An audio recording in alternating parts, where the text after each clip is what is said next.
Yep. Hello, everyone. Welcome. Good to see you. Happy Sunday. Welcome to episode 11 of Codex Legendarium, which feels it's weird. It's weird. It's like 11 seems like both too high and too low a number. I don't know how to explain that. Before we get it started and into the recap from last week, Justin, do you have any announcements to make? We have a link tree where you can find all of our stuff. That's Twitch, Patreon, Twitter, Facebook, OnlyFans.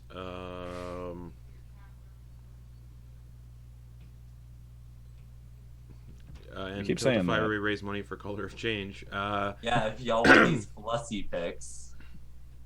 We Moving joked. on. Flussy, We Moving did on. joke Blessy. last. get it? Moving Because on. of flow. Wow. We also have a Tiltify where we raise money for Color of Change. So if you can support that, that would be awesome. And if not, I totally understand because the world's on fire. yours. And we have other games on the channel, so please come watch those too. Because I put a lot of work into this channel, and it'd be cool if people also came to watch those. Maybe. Yeah. Perhaps. Yeah. Even though we took a almost 40-minute break on Wednesday night. Was it that long? Yeah, I checked when I was editing the episode, so we're gonna have to cut down on that a little bit. Wow. Okay. I didn't even realize that. Huh. Okay. Yeah. Back to you. Yeah, I was gonna say we did. You keep mentioning OnlyFans, but last campaign off screen, we did joke about doing a Mimics and Monstrosities calendar. Oh yeah. Ooh. I think we did, and then we like divided up the months and everything. Like it was we put thought into it. Anyway, Characters or player? I still have like the little sheet where I wrote down who got which month. did you actually write? I think it was player characters, but I think Yeah, it was- cosplaying it as was our characters player was one of the characters. months. Yeah. Anyway, hi everybody, welcome to the mess. So last week, the party got to meet with a queen and find out kind of what the deal is, what's going on, and basically found out the queen like kind of laid out the party's qualifications that they had that maybe not even they realized they had, of just like, yeah, so we've got two of you are already heroes for saving some of our hunters. All of you are under the direct protection of the winds themselves, like the south winds themselves, which is not a small thing.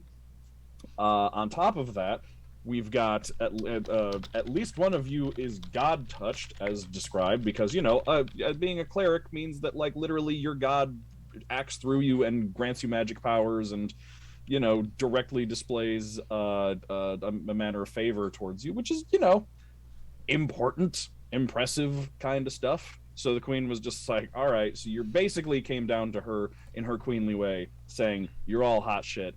I'm already at war with one country. You can understand why I'm upset with Aor, but I don't want to be, because like I'm already at war with one country. I'll do it because if I've gotta, I've gotta. But no, the south winds don't equal farts.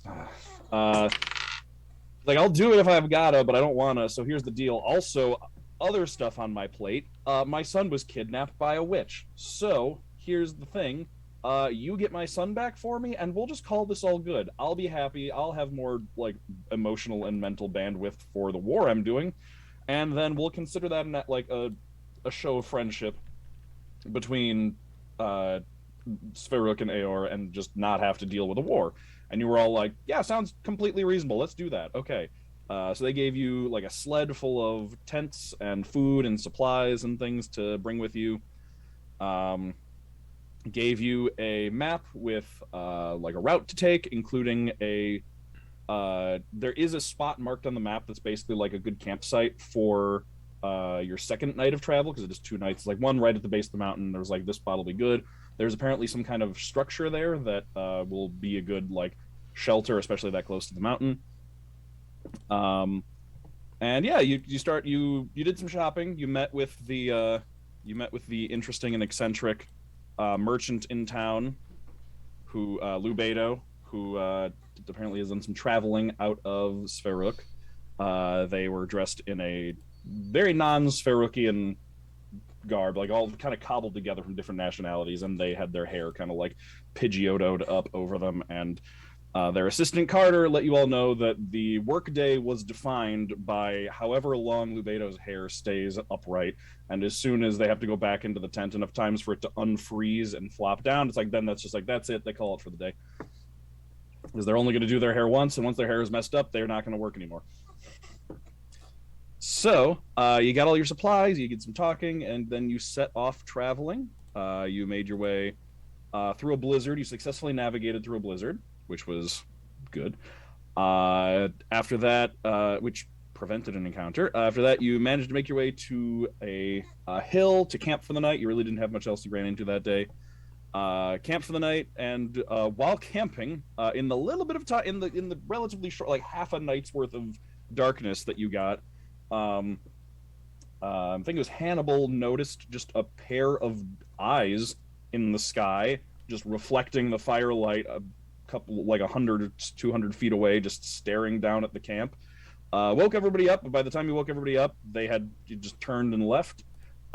Next watch heard the sounds of just like thunderous crashing and smashing sounds coming from who knows where, because the ground was shaking. It was echoing from all around you.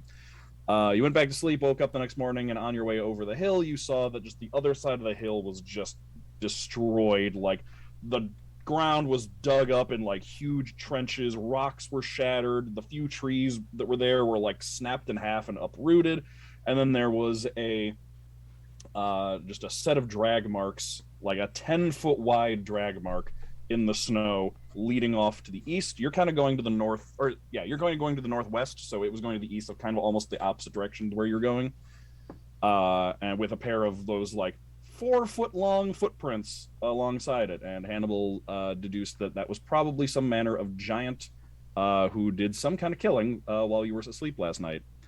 And this is why people don't venture out into the wilderness much, because terrifying shit like this happens on the regular. So you got dressed and fed and ready in the morning and headed out for the second day of your travel, and that's where we pick up with you were traveling along, making your way forward across this like open snowy plain, but as you were starting to walk forward, the wind blew in from the wind kind of blew in front of you and moved some of the snow, and which revealed that the ground in front of you was not actually ground, it was ice. And it looks like you had basically made it like a few steps onto a frozen pond of some kind. But as you look down onto it, you saw objects, things frozen down in the ice, and they're frozen a good way down. It's like a good, you can tell that like it looks like there may be like 10, they go down to like maybe 10-ish feet down, frozen in the ice. And you can see each of you kind of looking at it as just this kind of like mess of just a whole bunch of stuff all frozen in the ice together in kind of different layers and different sections as if they froze at different times. You can see I was going to go through each of you notices something in particular. Your eyes kind of catch on something in particular. Princess notices what looks like it could be some kind of spinning noisemaker type device with a hand holding onto it. It's hard to tell exactly, but it does heavily resemble one of the cranks. Tedros and you will actually recognize the exact same, kind of look at the same object, but different parts of it.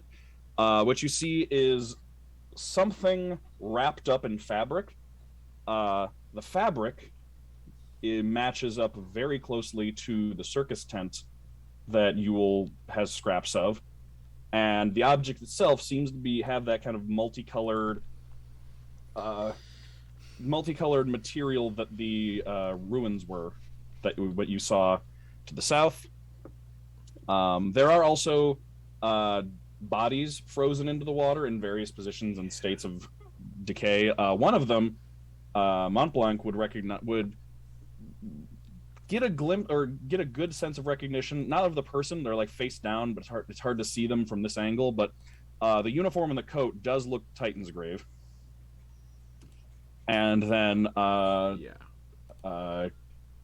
Galina and Viktoria would see what looks like just a scattering cloud of cards, like all frozen, as if like you took a deck of cards and threw them up into the air and they were all fluttering down, and then they all got like frozen in ice like that, kind of just like in mid fall. That's kind of like what you see in one section of the ice. It's so fucking cool. This is not normal, so I'm just gonna keep walking because this has to be a trap of some sort. Which stuff?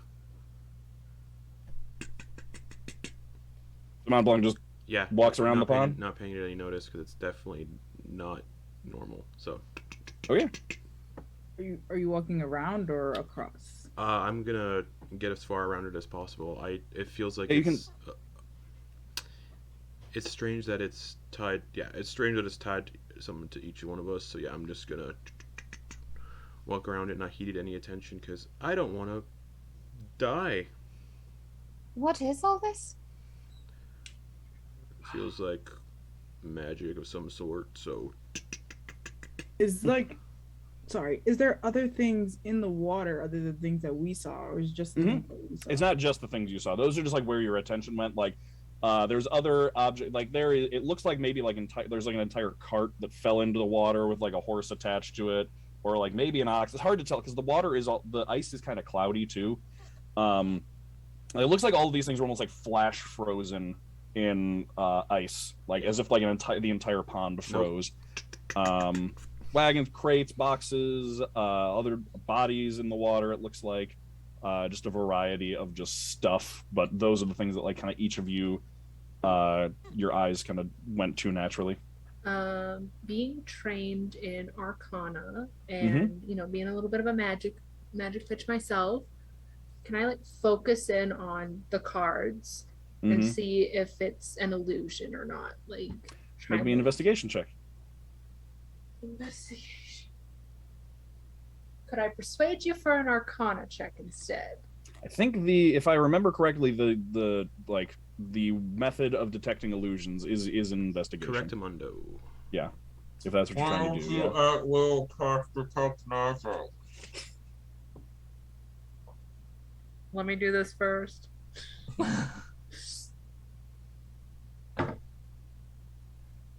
So that's a natural 20 Okay. or an 18. Okay. That'll do it though. Okay, so Viktoria, you kind of look at it and you kind of end up like swaying side to side a little bit, just to look at each of these objects kind of like from a slightly different angle and watch them from this different angle. And what you notice is, for the most part, they're like, the best way I can describe it is like there are certain video games where they don't make 3D objects, they make 2D objects, they're always facing you. Mm-hmm. It's kind of like that, where like the point of view you have on like the cards especially, like the point of view you have on the cards stays the same even when you like change the direction you're looking at them from, as if they're like turning to face you, which definitely like when you at first glance is what makes them stand out to you, because that's only for you happening for the cards. The other stuff stays kind of solid looking, but the cards, it's almost like that painting trick where like the eyes in a painting follow you. So seeing that and being like, something's a little sus, I will then cast Detect Magic just to kind of get a bit of a better read on this. All right. So you cast Detect Magic, and the whole, like every object and thing in that down below in the ice lights up with illusion magic. Yup. Does the lake itself light up, or just the objects? The lake itself does not. Oh, actually, however, in addition to that, so the lake itself doesn't light up. Well, actually, no. It does, but like starting about a couple of inches below the surface, which tells you, along with your investigation check, that not only the objects frozen in the ice illusion, but any ice below about this much is also illusion. So that's actually just the water is only actually about this, or the ice is only about this thick. The illusion makes it look thicker and safer to walk on. Yeah, I'm walking. Good thing I started walking around. So everybody, get off the lake now, please. I don't want to have to pull anybody from the water. I already did. Go follow. Montblanc's like already halfway around. I'm already leaving. Follow Monty, please. Slow steps. Slow steps. Go. Was it magic? Was I right? A lot of magic. Yeah. Remember what we talked about, not wandering off, even if you're very determined not to fall into water. I'm not that far away. He's still within line of sight. He's like maybe 30 feet away. Mm. Yul Too will far be for comfort. like- I'd like to keep you all close to me. Yul will be just kind of like holding kind of close to the main group of people. Okay. A little scared about what's going on. Okay. Yes, it's very Alright. clearly a very rotten welcome mat. Hmm. This is not a nice person we're about to deal with. No. Especially if they Also, kidnap clearly a kids. person who knows about us. Yeah, knows these are enough all about of the us things, to do these illusions.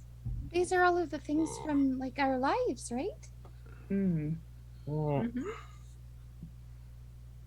Anyone does who would... Tedros- Yeah, I was gonna ask. Does Tedros know if if illusions can work differently on different people? Like if it's possible for it to, like different people to see the same illusion but see different things in it. Anyone that would like to can go ahead and make me an Arcana check about Hell this. yeah, I have about... advantage. Absolutely. Oh, nice. But is everyone seeing each other's stuff? Yeah, so it's kind of like you all saw the same thing, but for what Viktoria identified is the thing that was supposed to stand out to you literally like turned in, like the illusion kind of turned to face you, so like it naturally would draw your eye. Looks to like it. there's like no reason someone from Titan's Grave would be here, so that's a dirty 20. Mm-hmm. Okay, nice. 18. 15, 18, dirty 20, I got a Res- 18. 18. I guess I am the resident magic bitch with a 21. Wow, okay. Very nice. So between all of you and kind of talking this out, I think, is Yule the only one not trained in Arcana? Or is, I'm not actually trained in Arcana. Oh, you're not actually trained. Okay. Yul has a -1 in Arcana and Okay. got a I guess that would make it a 6. Okay. Yule's got no idea. Which fits. Yes. Basically, all of you that are trained and rolled very well, or there's a lot of rolls there. You're basically able to identify that whatever magic is going on here, and especially with like the detect magic still up and kind of like looking at it and kind of trying to identify what's going on. This appears to be a location-based reactive spell. So this wasn't necessarily placed for you. It seems like whatever this is creates images, like pulls from the basically pulls from the minds of people approaching it and places things in the water that would draw their interest. So it doesn't necessarily require that like the person who put it there would know you. It automatically just kind of like puts something in the water that would draw your attention. Like a Bogart. Kind of, yeah. And in fact, actually, as you're all walking away and like talking about this, you can see gradually the objects and the things in the water just gradually one by one just kind of winking out and vanishing. And then you can actually see the ice itself underneath it kind of vanish, leaving just clearly visible, very thin ice with just water underneath it. And you swear you can see just like the outline of some kind of shape in the water and just an unhappy, frowny face under the ice before it just turns and vanishes deeper into the pond. Yeah. Nope. Oh, not a fan of that one. No, not at all. I kind of was. Go check it out. I mean, I'm thinking about it. Don't think that hard. It's But not- no, we have a mission to do. Yeah. Also, who's trained in nature, real quick? I don't think so. Nope. No one? Or No. or survival. Survival would also do it. Nope. Also For no. some reason. Also, no. +2, +2. I got for advantage on survival? those. No, +4 for Okay, survival. yeah. Do you have Right, advantage so, on all survival and arcana rolls? Survival, religion, nature, investigation, history, arcana. 'Cause nice. I thought for blood hunters that was only for like specific. Me and Sam have talked about why I have special. Yeah. Advantage on Ooh, it, yeah. we fine. we redid some blood hunter stuff to make some things make more sense, and some things some things got pared down, some things got expanded. I'm also trained in survival. Okay. Yule and Princess both kind of just hearing about what this did and everything and how thin the ice was. That ice looks thin, but it doesn't necessarily look thin enough to immediately break. You could probably have walked across it. But the sun is getting higher, so the longer you stood on that ice, the thinner it would have gotten. So it would have required you to stand there and be trying to look through. Of course, also if anyone tried to just start hacking through the ice to get to the objects, it would have just immediately broken. But yeah, that's what you determine. But then you decide not to deal with it. You detect the illusion and you continue moving on without any problems.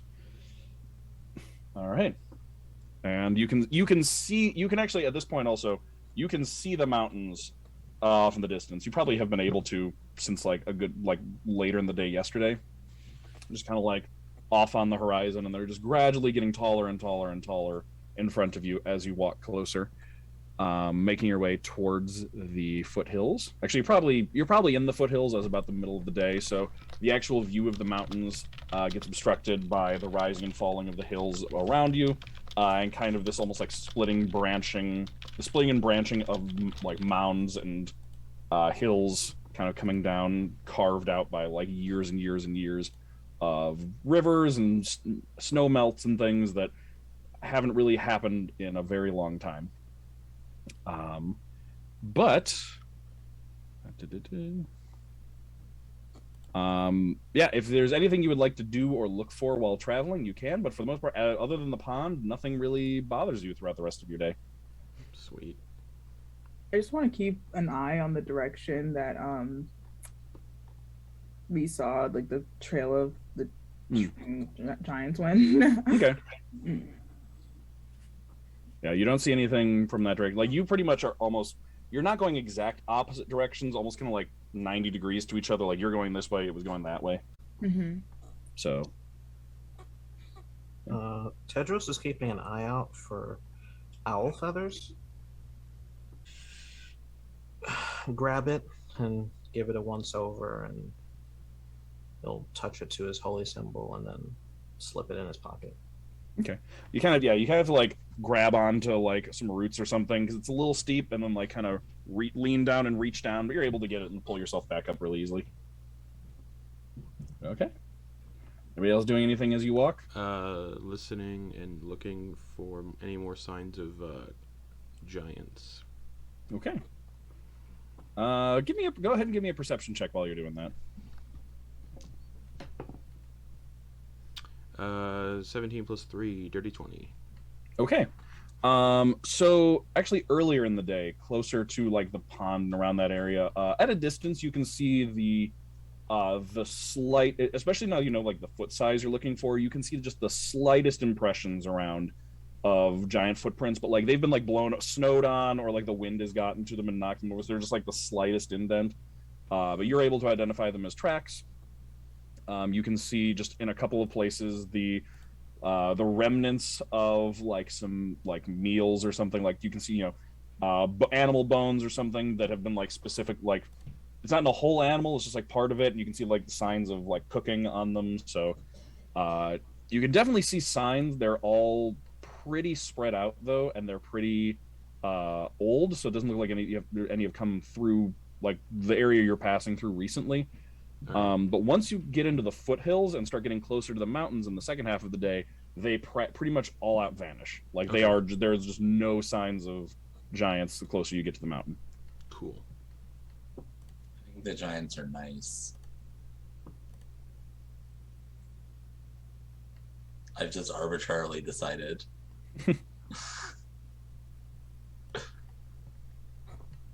All right. Yeah, so then you are just kind of walking the rest of the day. The wind is blowing around you. You have to kind of bundle up against the cold, but it's not too bad right now. But yeah, and you eventually come to your end of your second travel day from walking, and you're kind of following the map and finding the spot that is kind of tucked into a almost like a corner between two cliffs on the mountain, and you can see that there is a big, just flat, snowy slope. Not flat, but it's like smooth, snowy slope that leads up towards the top of the mountain. But you can tell that looks like some pretty deep snow, and it's pretty steep. And then the map also notes that there is a path up the mountain. There are old, ancient stairs that haven't been maintained in a while, but there is a path up the mountain that you will be able to take. And you can see the structure that your map indicated that would be a good place to camp for the second night up ahead. It's sitting on the ground, but kind of tilted at a slight angle, and it is just covered in ice. You can tell that there's kind of from the cliff above it, water has just been kind of gradually dripping onto it, so it's just covered in thick layers of ice and icicles, and kind of covering all the way down the top and down the sides. You can tell from a distance even that the shape of this structure is kind of like a pavilion, kind of just like one of those. It's like domed roof with just the pillars coming down on the sides, almost like it would look very at home in like a garden. But the amount of ice dripping down from the top has kind of covered most of the sides, leaving only one side really open, and creating basically a pretty solid ice and stone, presumably, shelter. And this was marked on the map given to you by Sully as just this is a spot, it's a good place to rest, it should be safe. No, I am wondering if perhaps instead of taking the stairs, we burrow under the very deep snow up. Surprise. You cannot be seen because we went under the snow, it makes sense. I don't think we have the equipment for that quite at the moment. Brilliant idea, though, if we had the tools to do so. All right, then it doesn't seem like sneaking is really much of a option for us. But we're quite small, and giants are quite big. Well, we're no longer hiding from giants, I don't think. What are we going to do then? We're going to go get the little boy from the witch. Yes, but how? If we're not. I know. That's what I am saying. Also, there's not very good sneakiness. Well, let's talk about it inside, rather than being cold. All right, sorry, I forget that you all get very cold. Yes, let's go inside. What time of day is it again? Sorry. Hard to tell because it's pretty much always it's light out so long, but given how long you've been traveling, you're coming up on what should be nighttime. You're all tired. You've been traveling for a full day at this point. Okay, so you head into the structure. Tedros will kind of check and see if he can see or hear anything. Are there any windows, or is there a window on the door or anything like that? So it doesn't actually have a door. So the walls, it's kind of like one of those open outdoor garden pavilions where it's domed ceiling held up by pillars that's just completely open on all sides. But the ice dripping from above has closed off a few of the sides, making it giving it kind of some natural walls. So it doesn't really have a door, just kind of has one side that isn't frozen over. He'll just kind of look around and try and see if he can make out anything. Okay. Looking inside, you can see it's pretty dark in there just because from the shelter and everything. The general look you can see is a hard floor, hard stone floor, with what draws your attention is right in the middle, the dead center of this kind of circular open room, is a huge, maybe 5, 6, 7 foot wide, like shiny sphere that's set into the floor.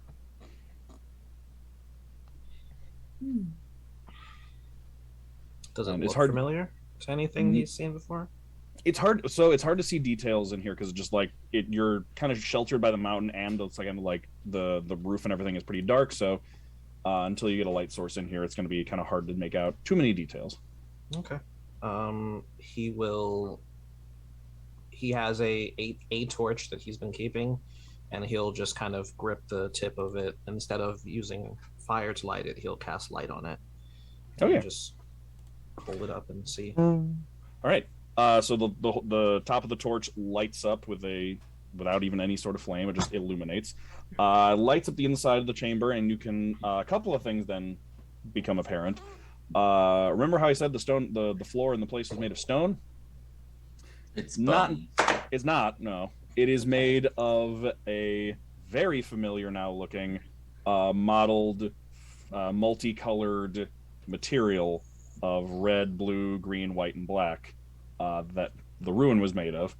You can see that's the floor is kind of made in that material, but instead of just kind of being that almost tie-dye, just like modeled swirlingness that it was before, it's actually on the floor in particular, it's actually set up in almost like a decorative way, where like these curving arcs kind of come outward from that center sphere out to the outside in like an alternating pattern of the 5 colors going around in a circle, and then kind of go outward to a ring where then it kind of resumes that more just kind of natural modeled color to it. And you can see the pillars are kind of twisted. They're like twisted swirls that go up to the domed roof, and those are also kind of like the 5 colors kind of swirl together in along that pattern.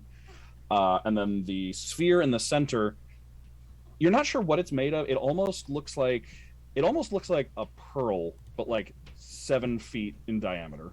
It's kind of has that almost like, you know how pearls are like, they look somewhere between like a rock and a metal, where they're like shiny and have that kind of luster to them, but they also kind of look like a rock. It kind of looks like that. And it's set into the floor with kind of like a base running around it, holding it in place. All right. So he'll kind of hold up switch hands with the torch, and looks familiar, actually. If you all want to come and take a look. Can I I touch cast it? Detect Magic? Can I touch it? Should maybe think about that before we. I mean, it's probably safe. Would you like to take a look at it, Tedros? And Princess will take like the torch out of your hand and like, I don't know if you want sure. to look at it. And he'll hand the torch off, and he will do the best he can to see what parts of it seem familiar to him without actually touching it. Okay. So Galina did say casting Detect Magic, right? Okay. Casting Detect Magic, kind of sweeping around with it. It's interesting. The sphere in the middle does register as magic, but one of the biggest things about Detect Magic is it gives you like the presence of magic. It also gives you the school of magic. The presence of magic feels weird. Like, it definitely detects as a source of magic, but there is no school associated with it. Not like it's not like it's the wrong school or any, like, it's not like it's a school outside of like the schools of magic that you're used to. It's like there just like literally isn't one. Like, there is no leaning or flavor to this magic. Like, it is completely just neutral magic. So like if you cast Detect Magic on a magic item. Kind of. I think magic items though usually give you don't they usually give you a It depends on what was made. Like, if there's a specific effect on it, sometimes it'll give you that. But yeah, but even like even if it were just like, I don't know, there's some types of magic that just don't really. It's just magical. Yeah. This is kind of that where it's like it seems almost the sense you get looking at it is almost seems formless. Is like the magic that you get from there, just like pure and unformed, unflavored, just completely just neutral magic. Yeah, because Detect Magic reveals like an aura, and then if it has a school of magic, it'll detect it. Yeah, If not, yeah, it just detects it as magic. Yep. Okay. So that is what you detect. There is no associated school with this sphere. What does that mean? It means it's just a type of neutral magic, and like it hasn't kind of been cast with the intention along a specific branch of magic. It's just magic. Has Tedros seen anything like this before? I can't say you have, no.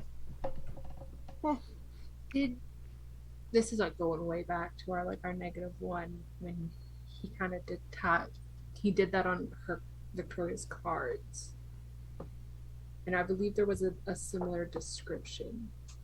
Am I completely wrong in that? I think though it was kind of the opposite description actually. If I didn't say that it was before, I'm going to say it now. If I said something different before, then what I said before was incorrect. Your cards, I think, actually should register as every school of magic. Yeah, I remember. That makes sense because they're capable of casting every school of magic. They're where you draw your spell casting from. So it's just a rain. When you look at it with detect magic, it's like a rainbow. Is there like any pebbles on the floor? Less pebbles, more just like little hunks of ice. But yeah, I'm gonna pick one up and throw it at the sphere. Bing. Hey, what are you doing? Figuring things out. It's this ancient artifact. We can't just throw things at it. It does look fine. The surface isn't even scratched or dinged or anything like that, and it wrung out almost like it's made of glass. So can I touch it? Probably not. Just give me a minute. I'm looking. Okay, I'm looking.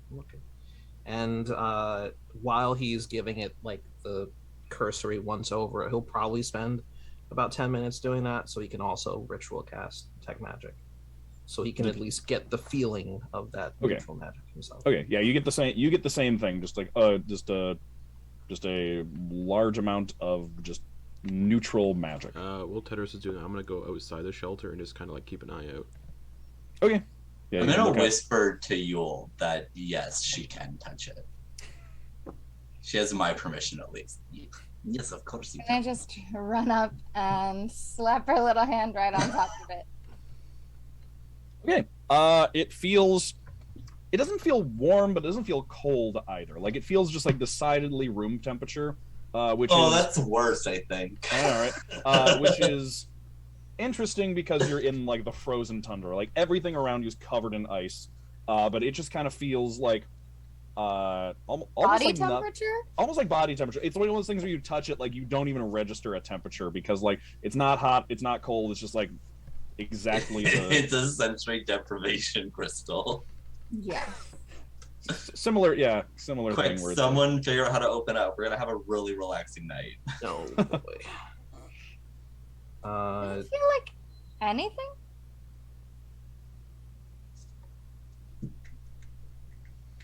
Is it supposed to feel like something? I mean, I don't know. It's. She's just gonna like hit it a couple times and see. Okay, could you bing, please? bing, bing, bing, bing, bing.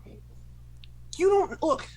It's clearly inside of this structure and mostly protected from the elements in a relative fashion. And assuming that it can survive thousands of years, and you trying to smash it with rocks and ice and slap the daylights out of it is not this. Okay, all right. Yeah, what is this structure? And then Yule's gonna trying to figure out right. Start wandering around and like looking upward and stuff. You said is it kind of like a glass enclosure? No, so it's the same kind of like stone-ish material that the last ruins are made of. It's like 4 pillars that go up about 15 feet and then kind of arch together into a domed ceiling of the same material. But then all of that is just covered in ice on the outside. It's the ice. Okay. Does it seem like you can get, so it's like high ceilings and stuff. Does it seem like you can get up, like there's floors, or it's just? No, it's like literally gazebo sized. Like this is big enough to just like the floor itself is like maybe 20-30 feet wide. Okay. Like it's enough room for you to camp in here, but for the most part not a lot. Are you mostly just looking up as you're looking around at it? Okay. Yeah, you can see that like it in a way that's different from the ruins you were at before. There is some intention to the placement of the colors in this, instead of just them being like tie-dye spread throughout. There are places where it's like, even looking up on the domed roof. Actually, sorry, I misspoke. There's not 4 pillars, there's 5 pillars. The 5 pillars are all swirled up with the 5 colors, but then each of them kind of, there's like a stripe of each color coming up from the pillar to the center of the dome, that kind of then like all kind of spiral together into the middle. So kind of creating this just like nice pattern of all 5 colors, with then like the more modeled bits in between those like triangles that forms. Back at the ruins, on the ceiling of like the big, like there are like images of like Viktoria and Galina's thing. Is that like, were there 5 of those images as well? No, there were 4 there. 4. However, thinking about numbers of things, there was actually in the, let me find it. There was the first chamber, actually. Remember, as you walked in to that ruin, there was a symbol on the floor that was basically a 4-sided shape fit inside of a 5-sided shape. Mm-hmm. Which, and you do remember also that ruin was a joint effort. That ruin specifically was a joint effort between the Draconic Union and the Isle of Quatmentus. So that does kind of let us know that this piece of architecture, I forgot so many words there. I just fully blanked out the moment I started speaking. Yeah, good. But it does tell us that this piece of architecture is likely just a Draconic Union thing. Absolutely. Right? You're really good at this. You should do this more often. Thank you so much. Thank you. So after making probably 2 full revolutions and detect magic and stuff, does Tedros see anything that stands out to him? Yeah, actually. So just walking around. Are you focusing entirely on the sphere, or are you focusing outward in every direction? He starts with the sphere. Okay. Definitively, and then he'll look around at some of the other stuff as people point things out, but he's focusing mostly on the sphere first. If there's a skill check, can I help? If just provide, yeah, just provide give aid. the help action. Yeah. Yeah. Okay. I just think I'm like walking with Tedros, especially after the compliment. Yeah. So go ahead, Tedros. Go just ahead and trying make me a perception check or investigation check with advantage. I believe one of those must be higher. Presumably, yeah. Yes, it's not the one that I want it to be though. It is the perception check, so we'll go with that. Okay. Okay. That's a 14 with advantage. Okay. This part is, so you get something that's not as hard to discover. Things about like the sphere and the function of this place, or as a whole, are largely lost to you right now. But you do notice as you're walking along the outside of things, your eye is drawn off to the outer edge, and you can see that there is a place. Each of those, like, there's kind of there's 5 pillars, which then kind of creates 5 openings. But then only one of them isn't covered in ice. Passing by one of those openings, you can see kind of like the ice comes all the way down and meets the floor, basically like icicles that have dripped down, and they've dripped down and kind of like met with the floor at this point. You can kind of see at one of those places that the floor is like, the floor kind of comes inward, like as if it's been cut or cracked, but you can just see like the barest corner of it on the inside. You can definitely tell there's more to look at on the there's more to look at on the outside of the structure right over there. Or if you want to just like get the ice out of the way somehow. All right. Princess, let me get that again. That torch. Thank you. And he kind of holds it up a little bit to check and see, and then he reaches over and puts his hand on it and uses prestidigitation to heat up the section that I think it's a 5-foot section. I think so. Yeah, you can heat up a good amount, and it's an at-will spell, so however long it takes. So you can just hold your hand out and just gradually start melting the ice. It takes a while because prestidigitation isn't a. I have shape water if that helps also. technically, I actually looked this up. Shape water. I think it can only freezes, right? It can freeze it. You can't unfreeze. Though for some things, I do. For some things, like with enough training or like stuff like that can maybe become an option for shape water, especially for I'll just you. Move the water away from you. So yeah, you slip on it. As it melts, you just kind of like pass it off to the side.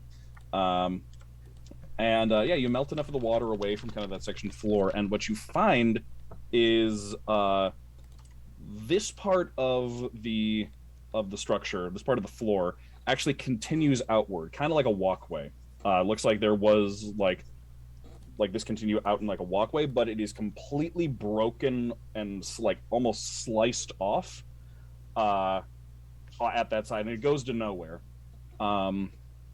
Combining that with the fact that this entire structure is tilted at a little bit of an angle, and when you approach it from the outside, it's not like set into the ground or anything. It's just kind of like sitting there at this weird angle.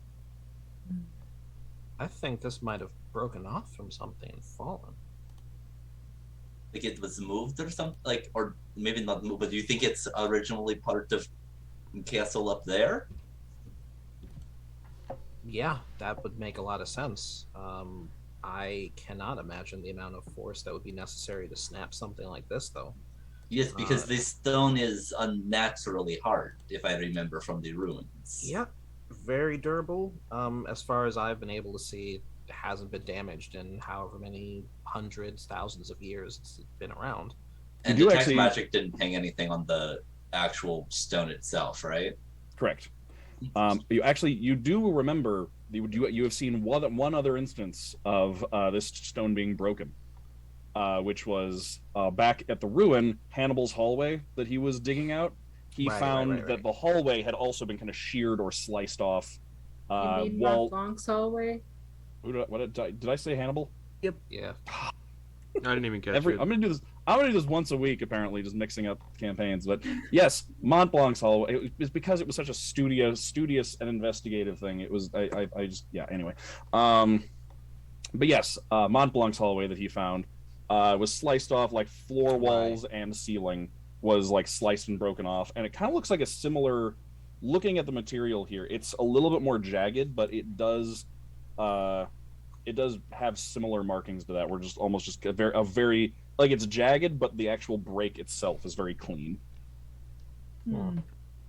So maybe it was like a turret or like a viewing space or something.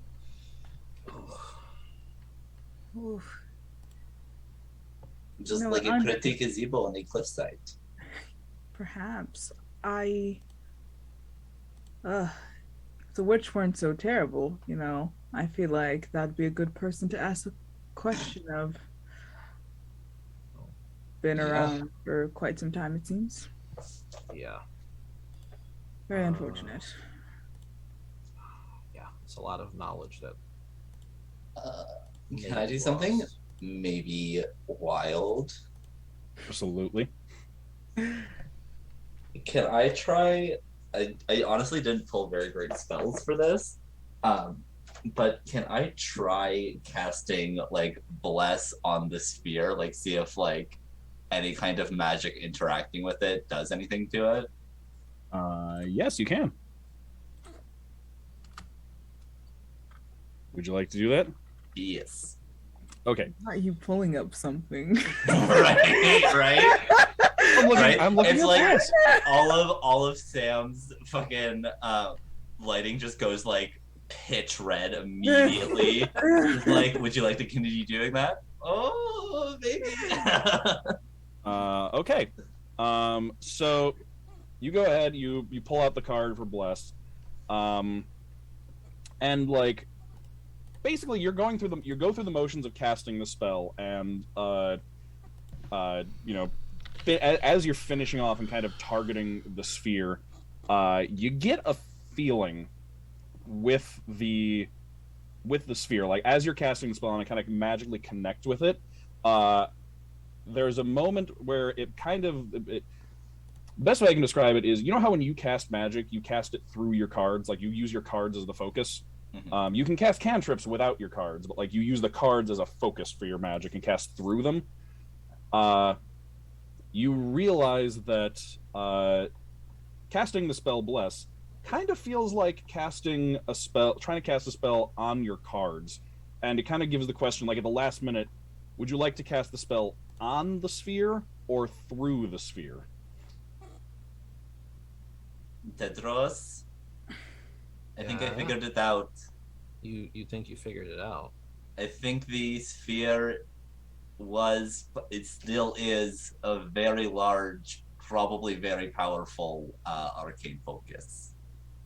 So that question is, but like that you can decide that while you're casting the spell. So as you're finishing, I'm gonna cast it through the sphere. Okay. Of course. The spell works differently when you cast it through the sphere. First things first. You know how when you cast it through your cards, you can pick up to 3 creatures, right? Basically the magic wells up and you kind of like breaks off into 3 pieces that you can divide up into as many into those 3 creatures.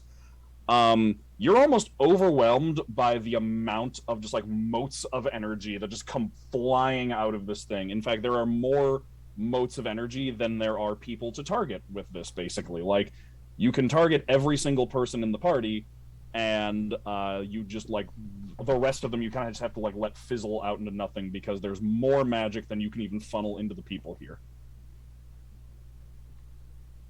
If you'd like to exclude anyone, you can let me know, but otherwise, if you would like to, you can target it towards everyone. Yeah, I'll hit everybody with Bless. Not that it's gonna last all that long, but... Oh, okay.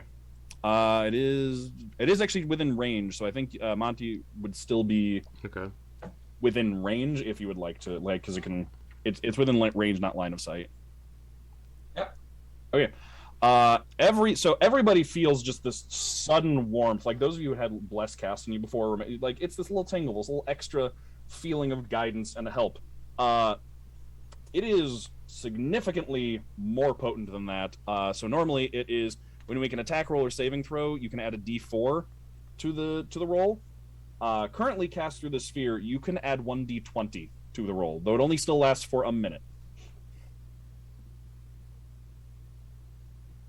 That was most definitely like used for war at one point. I'm just going to say that. I would like to think that they would have a better use for it than war. Well, given the fact that it was broken off, if it was during a battle, it would be a strategic way to remove an advantage from whoever was using it. That's fair, but as we've already seen, they had the ability to repurpose magic and the technology of their time to do all sorts of things, and a side project for the Magister was, a shooting iron, and the rest of it was agriculture? Science? The place where we were was meant to help control the weather to keep people safe. I hope, and I want to think that it wasn't for war. Well, maybe it wasn't originally, but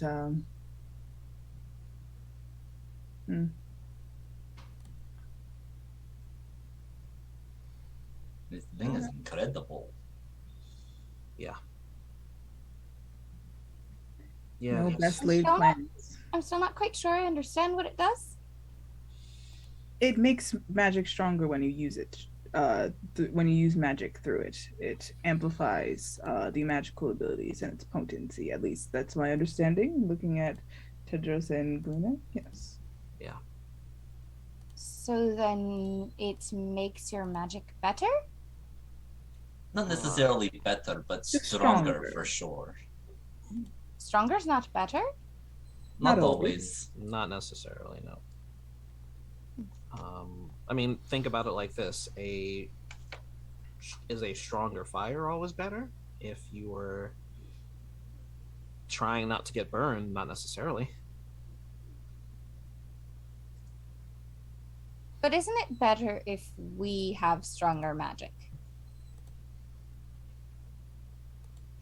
It is like sledgehammer and dagger, Sometimes certain things need the delicacy of a little dagger, and other times you just got to beat the shit out of it with a big sledgehammer. So it depends on your situation. Why can't anything just be good or bad? Everything has to be somewhere in the middle. Well, I like to think most things aren't good or bad. I think most things are in the middle somewhere.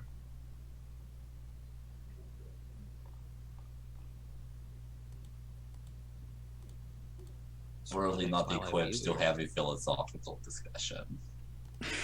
We don't have to. No. Okay. Well, Pitch up for the night. Would aid be Yeah. gone by this point? Yeah, like a minute passes and the aid fades and goes away. Tedros will step out and kind of look up and see if he can. Actually, he won't. He'll just ask Montblanc and I've been outside Princess. patrolling this whole time. So did I see anything while I was outside patrolling this entire time? Not really. Other than like, you know, the pavilion. I forgot to mention the pavilion did glow and light up.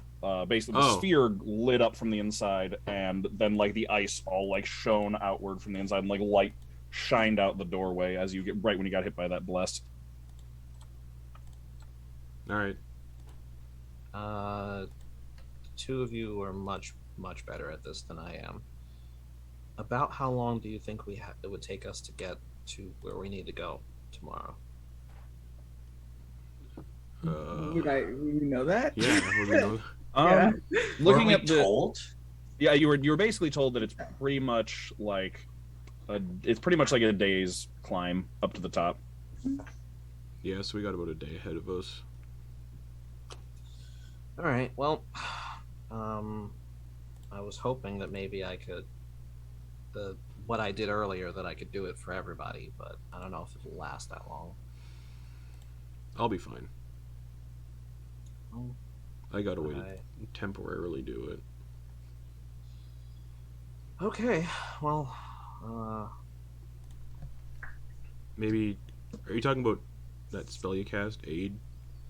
yes. Maybe you should do it on the ones who need it the most. Viktoria.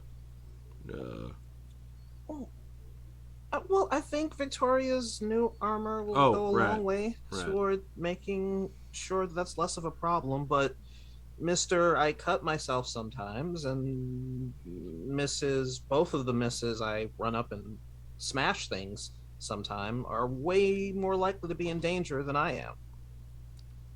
So I thought I got the right people. Fair enough, yeah. I appreciate it. So do I. Just, you know, I can't necessarily do it for everybody, so, you know. Just looking for options is all. I do have a really potent healing potion now, so if all else fails, I shake it. Well, I'm hoping that never needs to be used. No, it's pretty potent. That would be ideal not to use it for something stupid. Oh, keeping somebody alive is not stupid. No, I mean like, you know what I mean. Yeah, I know. And for the record, if something goes down, I can probably stop any life-threatening wounds from claiming anybody. But we understand that we're not trying to like hack and slash our way through things right now, right? No, correct. This is a rescue mission. We just need to get the kid out and get down the mountain. I'm But just presumably without being tossed. I'm just What do we debating. do if we encounter the witch, though? Oh, where'd you come from? Just always hopping up. Well, She's just been so out of it and quiet lately that you're just like not noticing that she's following around. I mean, you're Remind me right. to like double check before I do anything private. I was like, well, I guess we better be quick on our feet. Yeah. I mean, I can do that, but I also can't make any promises that if I don't like what I'm seeing at this witch's hut that I won't do something. Because like that's my whole job, is to take out. I know. Yeah. Believe me, you know, anybody who's bringing demons into the world needs to be stopped. And kidnapping children and possibly using them for nefarious means. Right. But if something happens to us, No, yeah. I don't think that kid makes it home. So Yeah. if we can avoid it, I would like to. But if not, I got some stuff ready. It must be so nice to be able to get things ready. Mm. It's really fun getting random spells, but I'm like, God damn it. Sometimes I wish I could just pick them. Amazing. Well, this has been a lovely, such, uplifting conversation. But perhaps we should, I don't know, food, rest, divvy out shifts. I got food on me if anyone's hungry. Well, we all have food. We were given a great deal amount of rations. I got steak. Well, I don't know. Is it cooked? No, it's raw. Yeah, I don't think I figured cooking this people close with to the mountain our is. affliction would be fine, but all right. I'm not gonna just eat raw meat just because I occasionally turn into an animal. Well, you're. Is there an end to that sentence? The next question is, how much time do we have left? What is it, like 3 or 4 days till the next moon? In close, yeah. Yeah, it's four or three. It's 4. It's currently I'm going to tell you right now. I did not. Days of the week are just creative respellings of just the regular days of the week, just to make things simple. It's like Monday with an MUN, Tuesday with a Y thrown in there, Wednesday spelled phonetically, Thursday with an I instead of a U, Friday with like FRAE,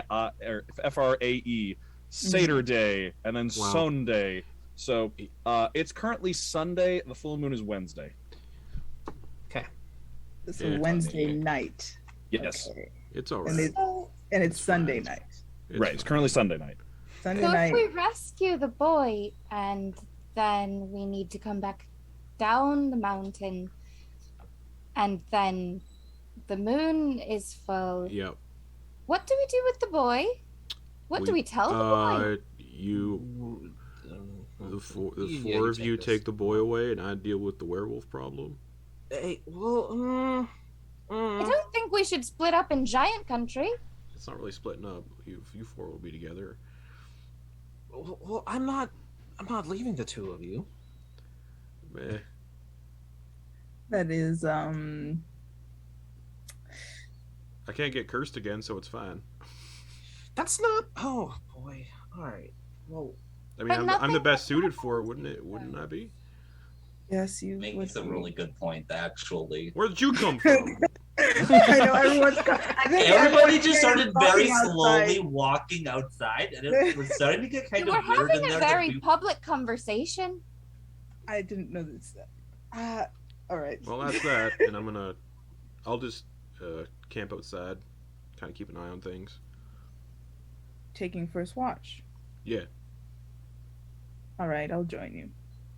Can Yulyanya pull the two of them to the side really quickly? Of course. She's just gonna tug on your arms and be like, okay. Are you guys worried? About what? Wednesday? I'm not. My curse has been kind of put on hold. It's okay to be worried. Oh yes, of course it's okay to be worried. I never said that it wasn't okay to be worried. But do you know that it's okay for you to be worried about yourself? I'm not worried about myself. Okay. I'm a little worried about you, both of you. I'll be fine. Yeah, I think Montblanc. But you're telling us to split up, and I'm telling you to split up because out of everyone here, aside from Princess, I'm the least at risk of contracting lycanthropy because I already have it. And none of you have it. You don't want it. But Monty, you were my first friend. And Princess, you're one of my newest best friends, and thus only friends. Nothing can happen to you, okay? No, I am very close to, maybe not in quite the same way Montblanc has it down. I'm very close to figuring out how to, control when I shift. It's just very hard to practice when there isn't a full moon. I guess. I don't really want to practice around all of you, and if splitting up will protect you and the child, which is our priority first and foremost on this mission,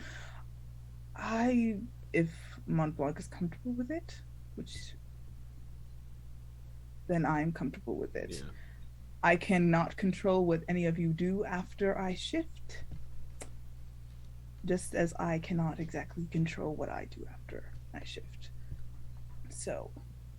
And it's more not wanting to split you all up, but if the child's with us, then it's the safest bet, because I understand. I don't like it, but I understand. Yes. I'll endeavor not to. Shut up. Shut up. Is this Galina or? No, I'm sorry. It's just you specifically saying endeavor. I can't not immediately start thinking about MHA. Stop. You have to take that word out of your vocabulary. Oh my goodness. He's up on my wall right here. Oh my goodness. Like, you need to take that word out of your vocabulary for me. Okay. Not the scumbag. Okay, we're not gonna get into that conversation. Oh my god. My old man is a scumbag. Anyway.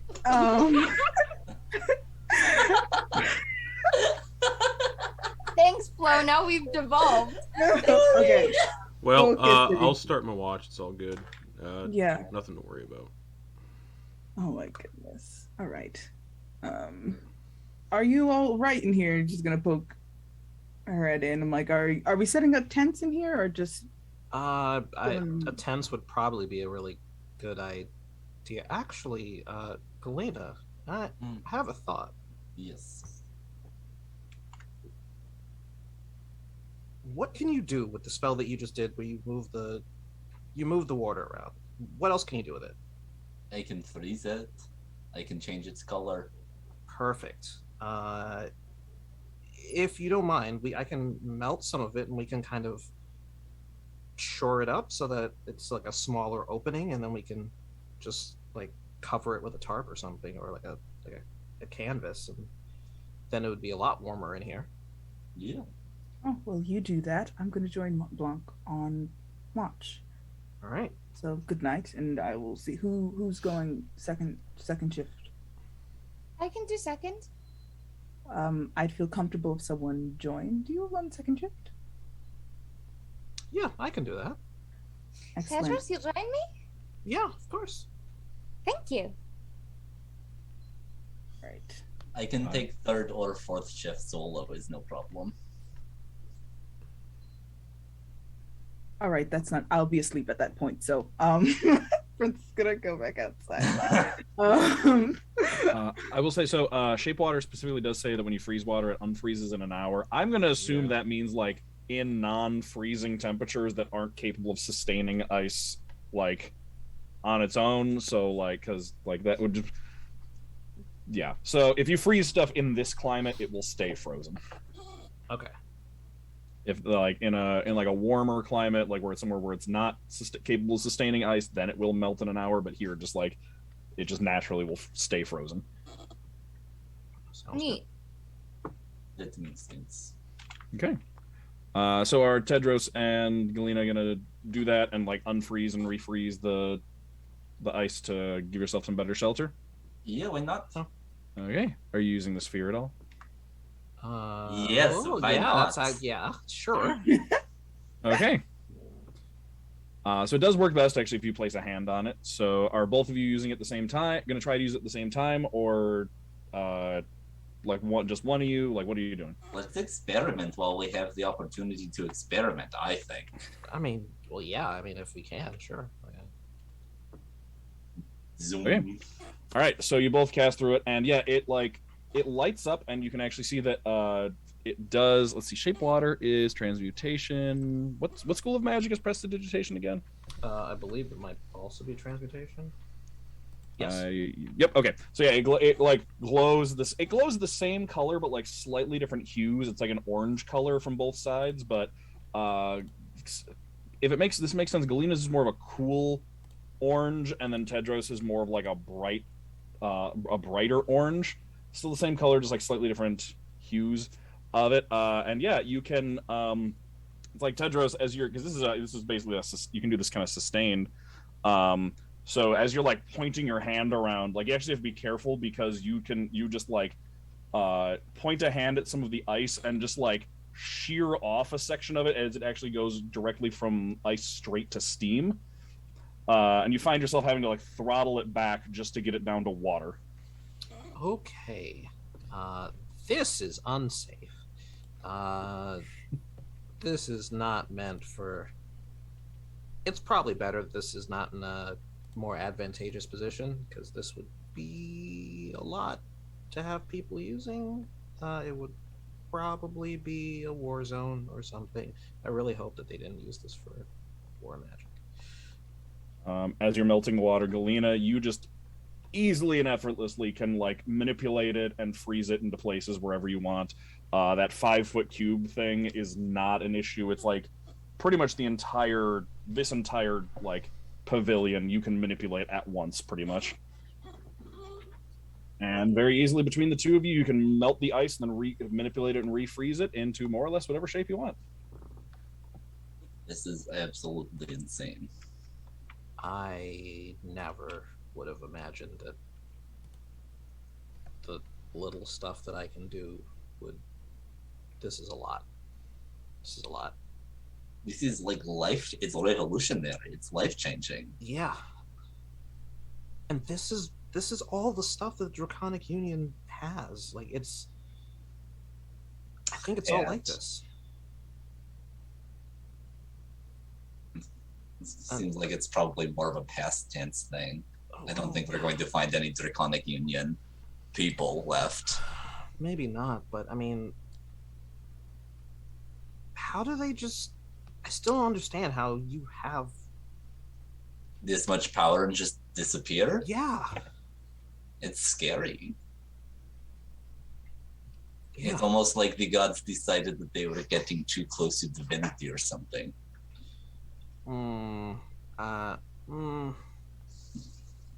That's not a comforting thought. That's really bad, actually. Sorry, then it's probably not like that at all. I mean, if it is, it is. But I'm just... I've had better thoughts about this entire process. Is all I'm saying. We should probably like set up a fire or something so we can at least mostly stay warm in here. Yeah, if you're cold, go for it. Sorry, you're gonna set up a fire in an enclosed space that you just made?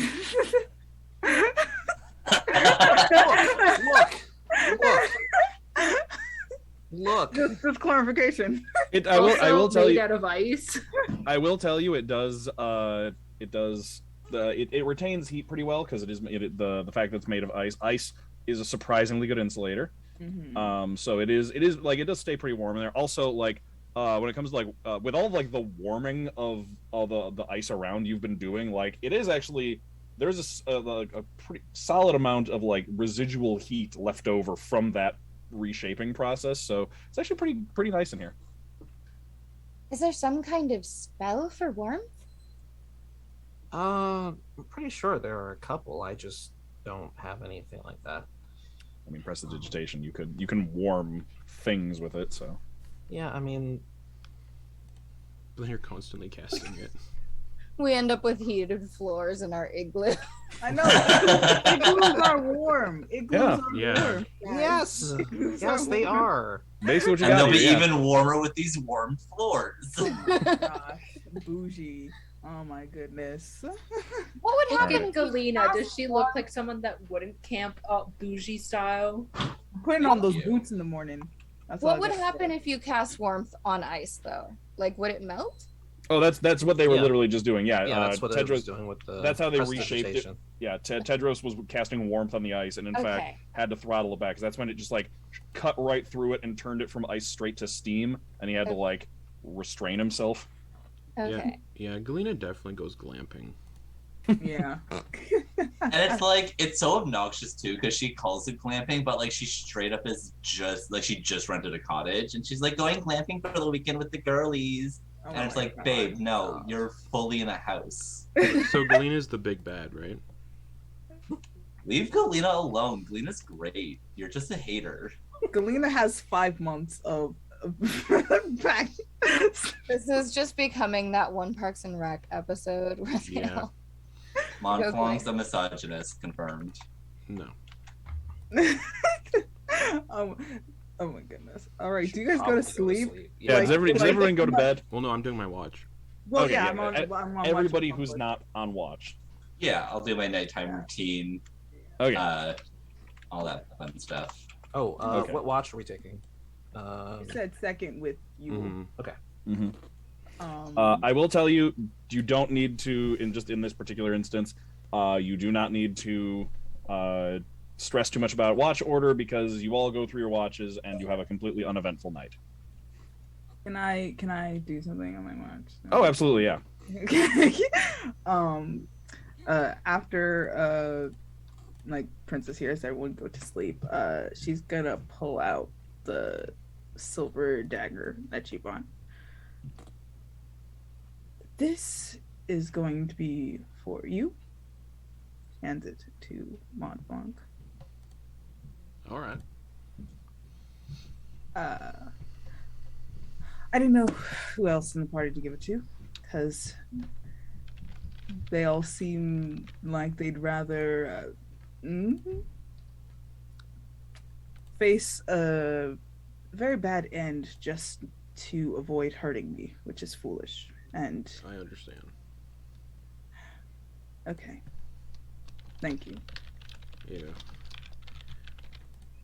That's all. Hopefully you don't have to use it. Hopefully, I have enough scars as it is. Me too.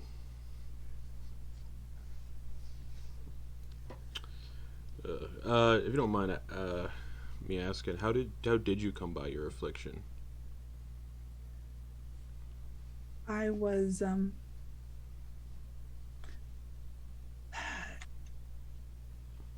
on a mission with I say employer when I talk about him, but I wasn't being paid. It was how do I describe our relationship?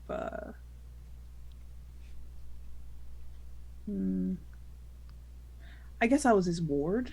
I guess the best description. Yeah. And you know, we went around and we captured monsters. You know, I explained the crank and all those Yeah. things, and that's how he maintained power and such. And there was a pack of werewolves that he wanted. He wanted in his collection, and they put up a fight. And right as one was about to attack me, there was just a voice that said, "Let it happen." And I did. And they left me. I assume they thought I was dead. And the pack took me in, and That's Yeah. strangely similar to my situation. yes, it is. Yeah, but I We was have taken a lot in of by Mhm. a bunch of people who had mastered their affliction and could transform at will, and they weren't just werewolves. They were all sorts of lycanthropes. But I can't transform currently. They kind of put a hold on it.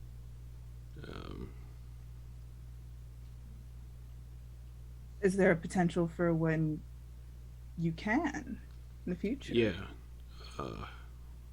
Yeah, hopefully at some point. But there's still the risk of losing control.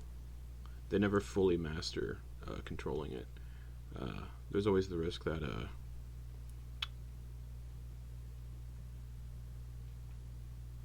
the bloodlust takes over, and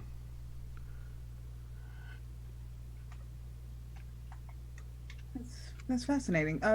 My pack, they also have a way of controlling the shift. They're able to shift at will.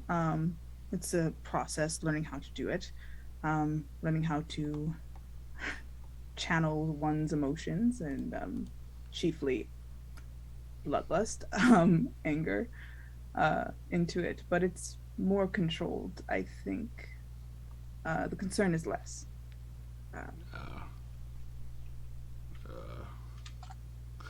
That's interesting. Different packs that seem... I've never heard of your pack before. No, they kind of hide in the shadows, and they utilize their gift, which they call it a gift, not an affliction. I need to stop calling it an affliction. But they use their gifts to contribute and help people in need, hunting monsters, destroying them, and specifically only going after creatures that purposefully hurt people and do things. Like, for example, they're not going to go out and kill a bear because a bear killed somebody in the woods.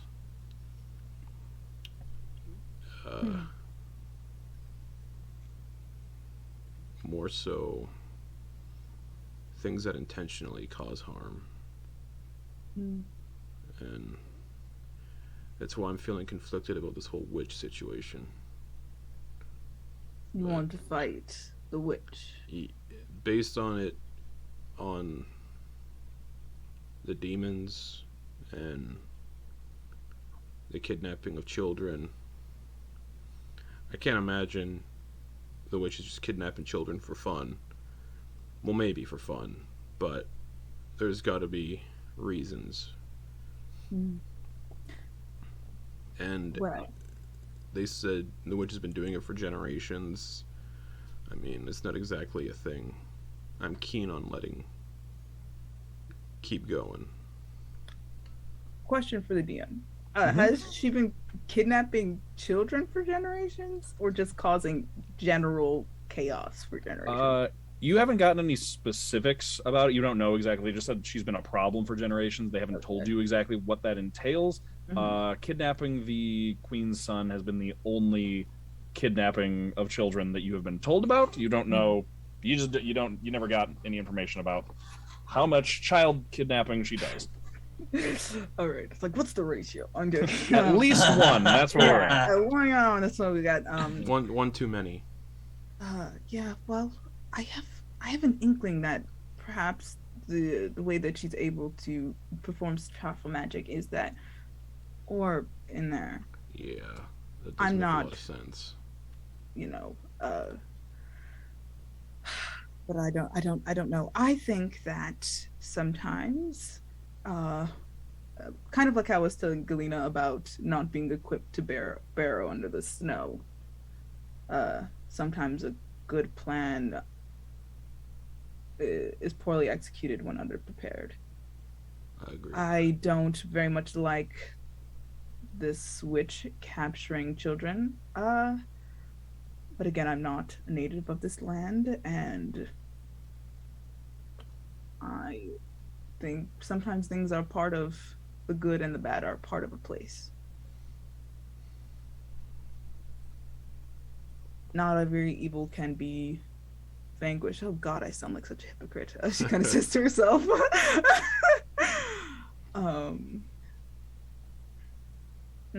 But yeah, I mean, I guess kind of our priority is the child, and not dying. I do not think that we are capable of fighting or directly a witch who's been here for thousands of years, going into a region we are unfamiliar with. We don't know what she has up there, what she's doing. Correct. So, What if they are using this fear, though? We can't just... I don't know. I mean, maybe in the morning we could ask Tedros his thoughts about... It looks quite heavy, but thoughts about moving it? Though, again, don't know how much. I feel like the witch kidnapped, again, I think the queen said it best to prove a point, to show that she can, rather than do any actual... Well, there is actual harm. A child was kidnapped, but Correct. Mainly just to show that she could.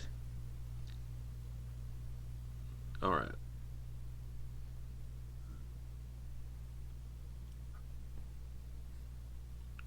I just don't want you to like go rogue No, I in the won't. middle of a fight. Okay. Pinky promise? Do I have any pinkies? Yeah, I do on this hand. Do that. All right, I'll take it. All right. What do we do if the child's dead?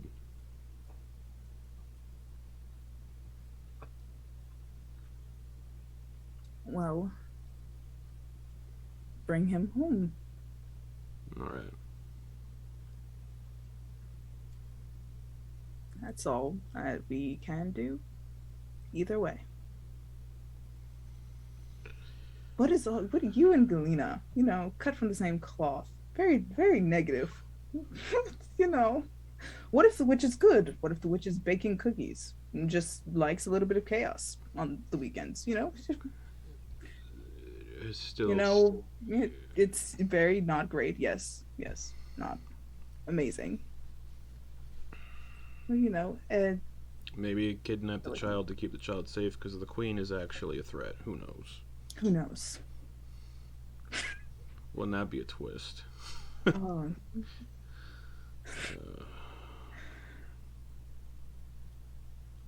All right. Also, don't kind of hide that dagger. Tedros will probably give me trouble if he sees that you have that. Hide it? You don't just be swinging out and around, I guess. Yeah, fair. I'll slide it into the inside of my boot and put my pants over the boot. Ingenious. Don't really got places to hide stuff. Yeah. All right. That's all I had. So. All right. Okay. Anybody else want to do anything over the course of the night? I just want to, I think every night since it, like, worked for the first time ever, Galina probably definitely devotes an amount of effort into trying to retouch that horrible feeling to see if you can, like, break through to a memory. Okay. Right now, this close to it, I'm not going to give you a roll for it just because, like, right now you can keep trying at it, but, like, it is still kind of like touching a hot stove with how recent it was. Yeah, but, we're like, just laying the groundwork right now. Just naturally, there is a part of you that hesitates, that you're working on, like, kind of desensitizing yourself to and pushing past that. But for right now, you're just kind of like you're kind of stuck. You can try, but you're gonna run into some problems. But yes. Yeah. Okay. With that, then everybody will wake up in the morning. And the structure, the ice structure that you created, is still there, still standing, and it is a bright, brand new day. It's a Monday. Ew, the worst day of the week. I know, right? Well, time to start the work week. It's a Monday. Princess is just gonna stand up. The first time you see Princess awake without prompting, with the boots in front of Galina, and be like, for you. Oh, I did agree to this, didn't You I? did. Okay, I'll put them on. Thank you so And much, the pants Princess. before the boots underneath. Oh, I almost snuck it past Yeah, you. you You're almost very did. good. I put on the pants. You look very good. Stop it. Oh, is the cold preserving my displacer beast steaks that I still have, or Probably, yeah. cool? I mean, if you leave them outside, yeah. I'm just gonna keep them on me then. Amazing. Interior coat pocket. Oh, well, not the meat pocket. Oh, okay. Question. Right there. So are we all? We're not going to try and take all that stuff up a mountain with us, right? We're leaving it here, or at least the base of the mountain, right? All of what stuff? The sleigh The we've been sleigh, playing. Oh, we have a sleigh. Yes. Yep. Princess has just been dragging the sleigh No, through the snow. didn't know we had a sleigh. Yeah. They gave you. They want gave to you bring a. They gave you a. sleigh? I mentioned this in the recap. They gave you a sleigh for the that you were pulling that had just or like Yeah. a sled. It has like the extra tents they gave you in the food. Oh right. And I think what did we get climbing gear too? Yeah, I think. Did you grab climbing gear? No, I guess not. asked for it. I asked, unless. Then yeah, actually, you can, that's right. You did ask them for it. Yeah, you can go ahead and look into the bundles on the sled, and you can find that they gave you like rope, and I think climbing gear is an item. Yeah, pythons, and then there's crampons, which are the spiked things you put at the bottom of your boots. Yeah. All right. Yeah, so I think there's enough climbing gear for all of you. What if we do bring the sled for a very quick getaway? Up a mountain, dear. We'll just What take if the someone sled back takes down our the sled? mountain. No. What if someone takes our sled? What if someone takes our stuff? Who's gonna take our sled? We've witch. encountered quite a few things and people, and yes, we are about to encounter a witch. So I don't know. Maybe a giant. Maybe a giant wants really cute, tiny stuff. I'm not pulling a sled up a mountain. That's not. It would I mean, also we be are the a last collective. trip down a mountain you would ever take if you tried to go down one. I agree. Yes. But we are a collective. We can vote on sled or no sled after we discuss all of our options.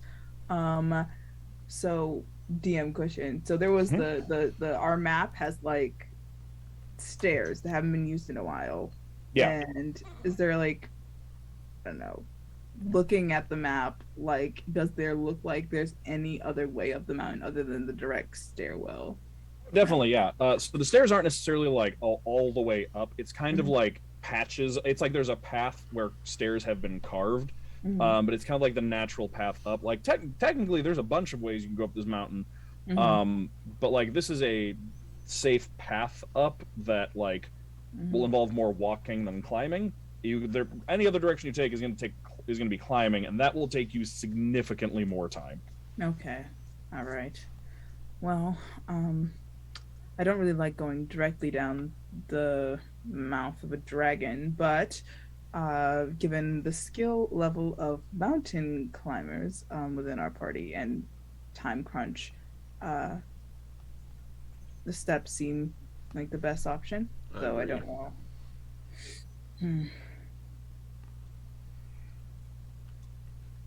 But again, the sled would not be beneficial on stairs either. Yeah. So, I don't think or going down the side of a mountain on. Or going down the side of the mountain. I think it could be fun to go down the side of a mountain. The last fun you'll ever have, certainly. And I don't think we haven't seen like giant footprints getting closer to the mountain, have we? Yeah. None whatsoever. In fact, you've Yeah. actually seen the giants. What Montblanc noticed was the giants were complete. It's almost like they're completely avoiding this area.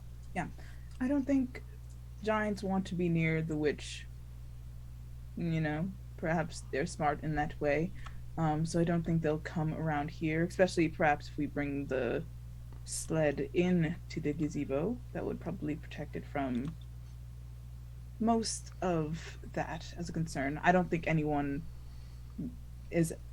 like us of our ilk is out here. Yeah. Especially not thieves. Fair, Yulyanya? I guess that's fair. I mean, we could maybe take a moment and use the magnifying focus here to cover it nice. Whoever wanted to take it would have to spend most of the time that we were gone trying to melt it out, honestly. And we know we'll be able to use it because we did it already, so. Okay, I'm fine with whatever you want to do. Yeah, honestly, it seems like no matter what I kind of bring to the table, my lack of experience out here in the wilds is the first assumption. So I will simply follow the group.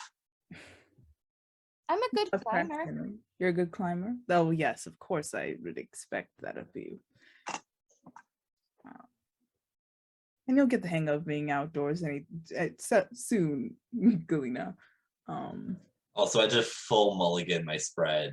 I had to do an entire new spread. Luckily, you can mulligan up to your spread size. Oh, that's good. So I did manage to swap out all 3 of my cards. But twas rough, and now I can't do it again. So. All right. So are you heading out for the morning and gonna start climbing up? Start the hike? Before that, I would like to cast mage armor on myself through the crystal. Okay, what's your dex modifier? My dex modifier. That's a great question. It's a +1. +1? Okay, your AC is currently 19 for the next 8 hours. Sick. I'll take that. Okay. Yeah, you can see Galina reaches out and casts the spell. Mage armor normally is pretty invisible. But when Galina casts the spell, there's like this pale blue lines of light that like trace over and around her and like hovering about like a couple inches off her body in the shape of basically like full plate armor. Like imagine just like, you know, those things where like someone does a line drawing where they draw a picture with like just only one line without lifting up their pencil. It's like someone does that in 3D around Galina in this pale blue line, like all the points of articulation of a full suit of plate armor, like helmet included, but then it like flashes once and then just fades into nothingness, but you have this very sturdy armor force field around you, ready to protect you. Yeah, if you're going to do any kind of buffing, I would suggest using the crystal. Is Tedros sure that aid is not going to last for the like will it take us 8 hours to get up the mountain? Probably yes, but there also could be dangers on the mountain as well. All right, fuck it. He will put his hands on it and he will cast aid. Okay. And we're gonna cast aid on everybody. Let me find aid. That's fantastic. If it's on everybody. So that's already fantastic. It is everybody. It will be everybody. Okay. For additional. Oh, okay. That gives me an numeric thing for that. So. Okay. So starts the second. So.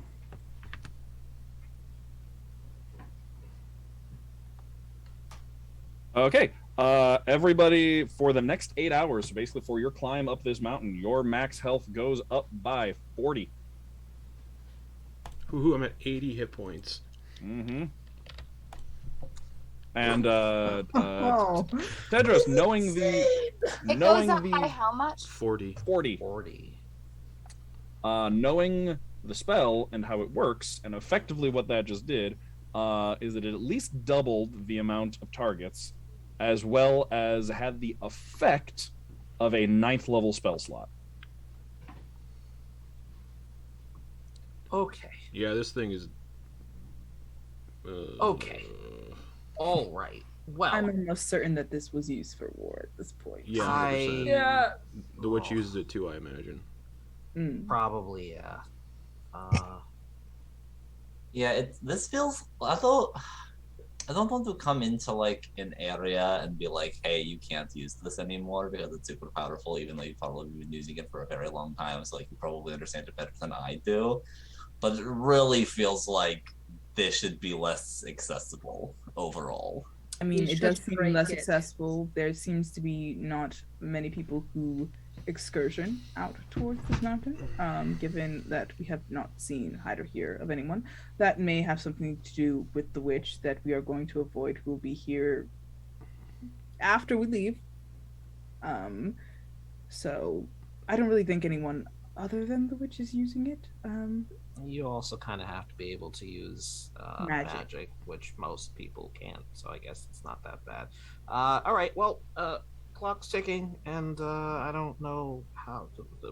We've got 8 hours, so let's try and get up the mountain. That's a full adventuring day.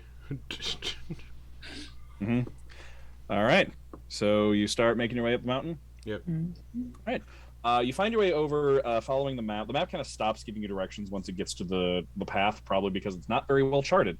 But you get to the bottom and you can see there's like a path kind of naturally created by some like natural water flow down that looks like it was flattened out at one point. It was very, very old and very poorly kept. The snow is less deep at this part, so like you're still probably like somewhere between ankle and knee deep in snow for the most part of this walk. You start trudging your way up. You do get to a couple parts where you see those stairs that they were talking about, where they're just steps basically just like hewn and carved right into the stone. The stone is darker, so it heats up a little bit more from the sun. So the steps, luckily, are mostly uncovered in snow. There's like a couple patches of snow on them, but they're not completely buried, making it easier to find them and kind of identify them as checkpoints on your way up, just to keep track of where you're going for your path. And what I'm going to ask is, for each of you, you have a choice of what you're paying attention to. There is the path in front of you, which is keeping an eye out for any dangers on the road, and then there is your surroundings around you. So you can't really necessarily focus on both. So I want to ask, who's focusing on your surroundings and who's focusing on the path in front of you? Path. I'll handle surroundings Yule for sure. Yule's kind of like paranoid, so she'd be looking all around. Okay. I feel like Tedros is probably going to be a bit more concerned with slipping and falling, so he'll probably be paying attention to the path. Okay. Yeah, Princess will be looking around. Okay. Victoria will be looking at the path for the same reasons as Tedros, because she Okay. does not want to slip and fall. So it looks like we've got Tedros, Victoria, Montblanc are all focusing on the path the path in front of you and kind of keeping your eyes on the ground. Yep. And then Galina, Yule, and Princess are all kind of looking around you. Okay. Go ahead, and those of you who are looking at the path at the moment, please go ahead and give me a perception check. Can I give Natural somebody else 20 advantage? for Or 23. I guess, yeah. Can I give? Wow, I know what words are. Can I give Victoria advantage? Yes. Cool. Then Victoria can roll with advantage. So I'm really glad that you did that, because I went from a 0 to a 14. Fantastic. It worked. Okay. And then what did Tedros get? Oh, I gave her advantage. Do you still want me to roll? Oh, so you Yeah. took the help action. I didn't know if you were doing that with a spell or something. Okay. Montblanc then is Victoria spots Montblanc, really spots it and spots it early. You're coming along a spot on the mountain where you're kind of walking along a little bit of a ledge. It's kind of like it slopes up to your right and then like is a sheer drop off to your left, and it's relatively narrow. But Montblanc, what you notice is that the snow is kind of held in a very precarious kind of perch, almost up that wall to your right. Like it's hanging on by a thread, and you can see that the path you're walking along, just to your left below you are a lot of basically it's like a lot of rocks that are kind of like also kind of precariously perched. So just like if you accidentally kicked a small rock over the edge of this, it would start a rock slide, which would probably start enough vibrations to cause an avalanche. I'm going to turn back and say, everybody, walk is not quiet. Walk as light-footed as possible, and I'm going to point to the things that could cause an avalanche. Okay. So with Montblanc kind of pointing the way, and like, do you like take the lead for this? Yes. Okay. I'm gonna get a group acrobatics check to gingerly make your way across. Yeah, Montblanc, you actually can give. You're basically giving everyone advantage. You don't have to make the roll because you spotted everything with an nat 20. Like you've got this. The reason Do we everyone have has advantage? Yeah. I also get to re-roll because I have lucky. That's right. Oh yeah. Rolled a 1. Oh yeah. Yeah. Oh my god. In group checks, 1s are like 2 failures, so. Yep. Oh gosh. A 17. Okay. Oh, and then advantage I get to re-roll if I want to, right? So advantage is you roll twice and take the higher of the two. Yeah. Roll twice. Yeah. So keep your lucky if you haven't yet used Oh my it. god. Jesus I think- Christ. Okay, Yule's not doing too hot, so Okay.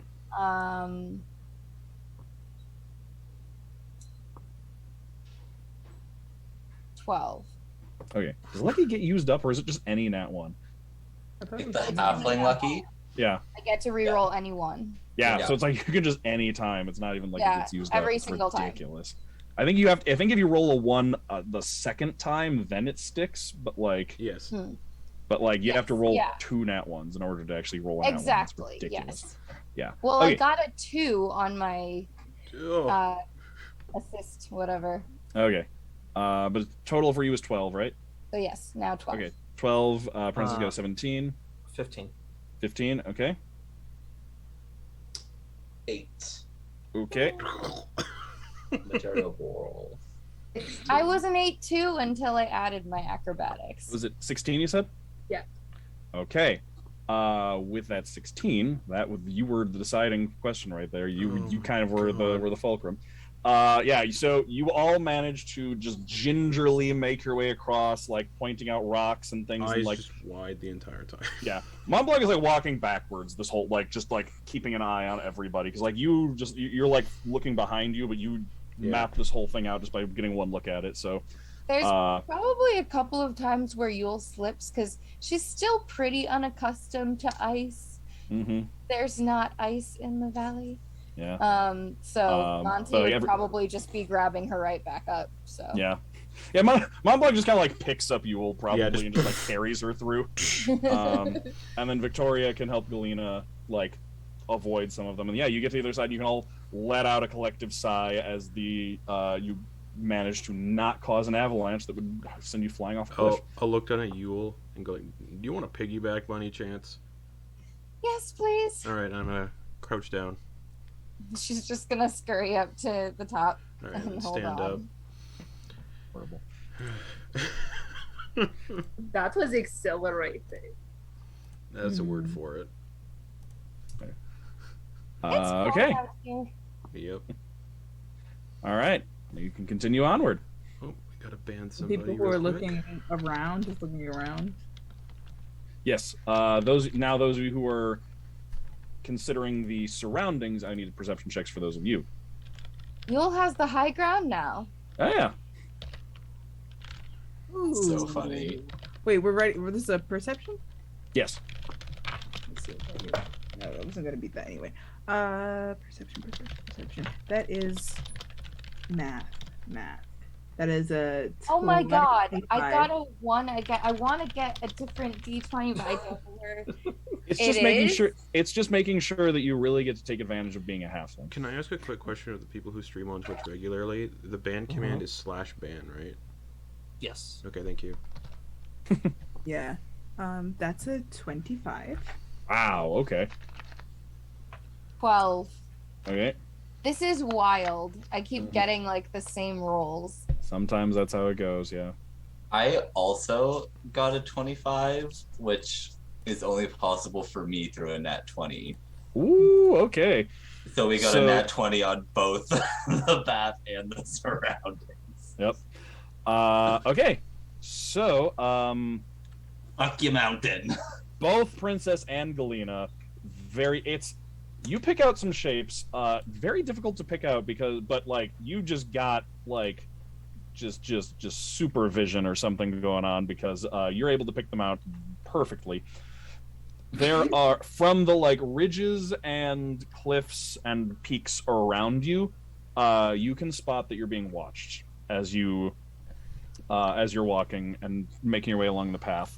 What you see are these like fairly large creatures covered in white fur with horns on their heads, just like peeking out from around rocks and watching you from a distance as you're walking. And like they're pretty much camouflaged in the against the snow. Like this is their natural habitat. Mm-hmm. But the two of you just like pick them out like like immediately. One of them sneezed and we were both like, what was that? Yeah. Yule has no idea they're there. She's struggling. Yep. So they're currently at a distance, but you are able to you're able to see them around you. You can spot like currently just looking around, you can spot at least 4 of them just like spread out at a distance around you, but like good distance away. And they I had a question in there, and I just completely.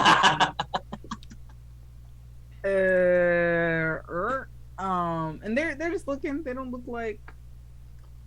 I don't know. Yeah, can we insight check them? Like, Yeah, actually, go ahead. Yeah, if you want to go ahead and get a sense of intent from this distance, it'll be harder because they're from a distance. Do they get pointed out to the other people? I haven't not pointed at this anything out moment. yet. I think they're still in the process of like. This is still in like the same. Is this like, a noticing concern? Like. Okay. Wait. What kind of roll are we doing? Insight. Insight. 15 for me. Okay. That is 19. Okay. The distance does make it harder, so Galina, it's hard to say for sure, but Princess, you are able to identify that like they're tracking you and watching you, and like you can just tell from just something about the posture and like the intent is not friendly. Is it similar unnatural posture to the wolves we met before? Or... No. I mean, just in the pot, like there's just like something just like the tension in the shoulders, like hackles are raised. It's like it doesn't necessarily seem like they're moving and like the movements are still natural looking. They're not like the wolves that look like they were being puppeted, but they do seem unhappy with your presence.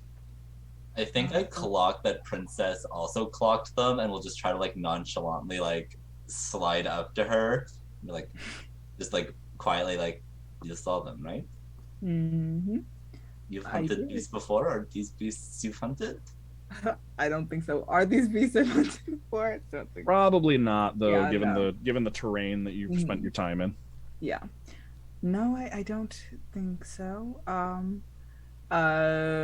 Princess is gonna just be like, "There's like eyes up. We're being we have some followers, some friends." All right, and I'll look over at the Yetis. Yeah, go ahead and make me a perception check, Montblanc, if you want to try and spot them. 16. Yeah, you're looking around, but you can't actually spot them, in like, even though they've been mentioned to you, but like you can't actually see them with how they're blending in with the snow, and they're just so far away. This is gonna give a quick and speedy little description of like what they look like. Yeah, Montblanc, you've been trained in monsters and stuff, and like it's kind of one of those ones where it's like in your training there was like, yeah, if you go into a cold or mountain climate, these are kind of the poster child monsters of that region, and they're Yetis. Any more details about that? And actually, as he as he says that, Princess, you've never actually seen them, so like identifying them by sight was difficult. But once the name is said out loud, that does like it's like, oh wait, I've heard of these. I've read about them in books, but like illustrations aren't necessarily as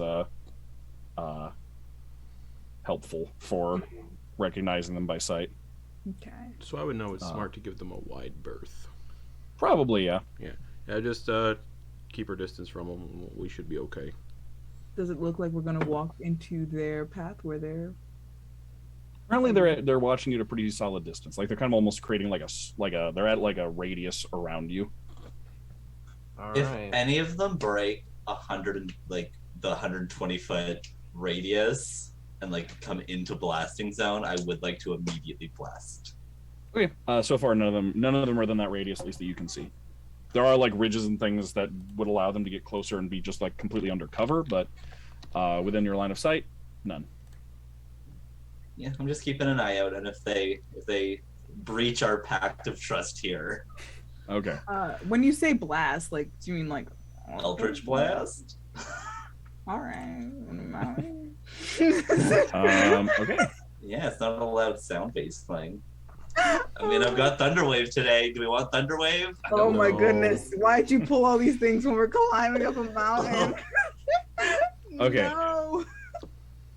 So you all keep continuing forward, and as you're walking, you eventually come into like the path actually kind of flattens out for a bit, and the mountain kind of rises up on either side of you, and you're in like a shallow canyon valley type like deal where it's like you've got walls on the left and the right of you, and the ground is pretty much actually covered in ice. You can walk alongside it, but basically the opposite end of this little canyon you're in is covered in a frozen waterfall. The walls on your left and the right actually angle inward towards the top, so like climbing those would actually, you'd kind of be like partially upside down at places. Cool. And the falls in front of you are stepped, so it kind of like it's like you come up to the first fall, it's like I think I said 10 feet. Where's my own notes? Where'd it go? Yeah. Oh, so it's the first step is 20 feet up, and then there's like a little flat section, and then it's another 20 feet up, and then another flat section, and then 30 feet up, and then you're like at the next section of climb. And given your tools, the ice would be easier to climb than the rock, especially given the slope at it, because especially this kind of gives you like stop off points. Like you only have to climb like 20 feet at a time, and then you can kind of pause. You don't have like a solid 70-foot drop anywhere in here, which it would be if you were to try and climb the sides. All right. We have all that extra HP anyways. Oh my gosh. Well, it's not what it's there for. Then what is it there for? The Yetis. Oh my gosh. Yetis are no joke. But not That's trying. where we're gonna avoid them. They're fun. So They're really fun. I'm sure. I don't want to fight the Yetis. Princess is just gonna give like a quick little tutorial to us, the new climbers of the group, on the climbing safety, and I guess get a head start via demonstration. Okay. Go ahead and make me an athletics check. The DC will be lowered because of the climbing gear, so no advantage. I don't know if I Okay. can make it. I'm still gonna, if Yule allows it, carry them piggyback style up while we climb. Okay. That not okay. That is That would be preferable. Thank I have you. BT athletics, so Okay. I'm rolling Okay. like booty today. Okay. that was a 16. Yeah, 16. Yeah, 16. Okay. So yeah, you can you have like you have your climbing tools and everything, which allow you to kind of like create handholds and everything and make your way up. You're basically moving because it's climbing and ice. The movement speed for climbing these in particular is 1/3 of your movement speed. So you can move basically like 10 feet. Like if you're going pretty quick, you can go like 20 feet in a round. So like if you're taking your time, it's not too difficult to make your way up to the next step. So Princess can make her way up to you basically get up the first bit of climb and onto the second step. Okay. So would anyone Princess else? would drop down rope. Okay. There's not really much to tie it off to. It's me. Oh, you're just gonna hang on to it. Okay. I trust my strength. Like so, it's me. So I will tell you though, strength is one thing. However, this entire waterfall is ice. So, like, depending on how things go, like, yeah, you can be strong and you're holding onto the rope, but you can your whole body could just slide right off the edge if things go wrong. If you're trying to hold somebody up, it's just getting footing is difficult. Kind of worth it. What? It's worth it. It's a risk, yeah. Fair. Okay, all right. She's gonna like dig her boots in with the planks a little bit. Okay, you know? that'll help. Yeah. You do find doing that. You do find looking back, you can see that this ice you're standing on, like at this step, there is actually water underneath it, so it's not frozen solid through. So there is like water under the surface here. Lovely. All right, who's going next? I'll go. Oh no, I'll go last actually. Okay. I was gonna say I think Galina doesn't realize that Princess is gonna like drop a rope, and so we'll just kind of like go right behind Princess. Okay. I was trying to give you a tutorial. You're supposed to watch me do it first, not go immediately after me. She did not pick that up.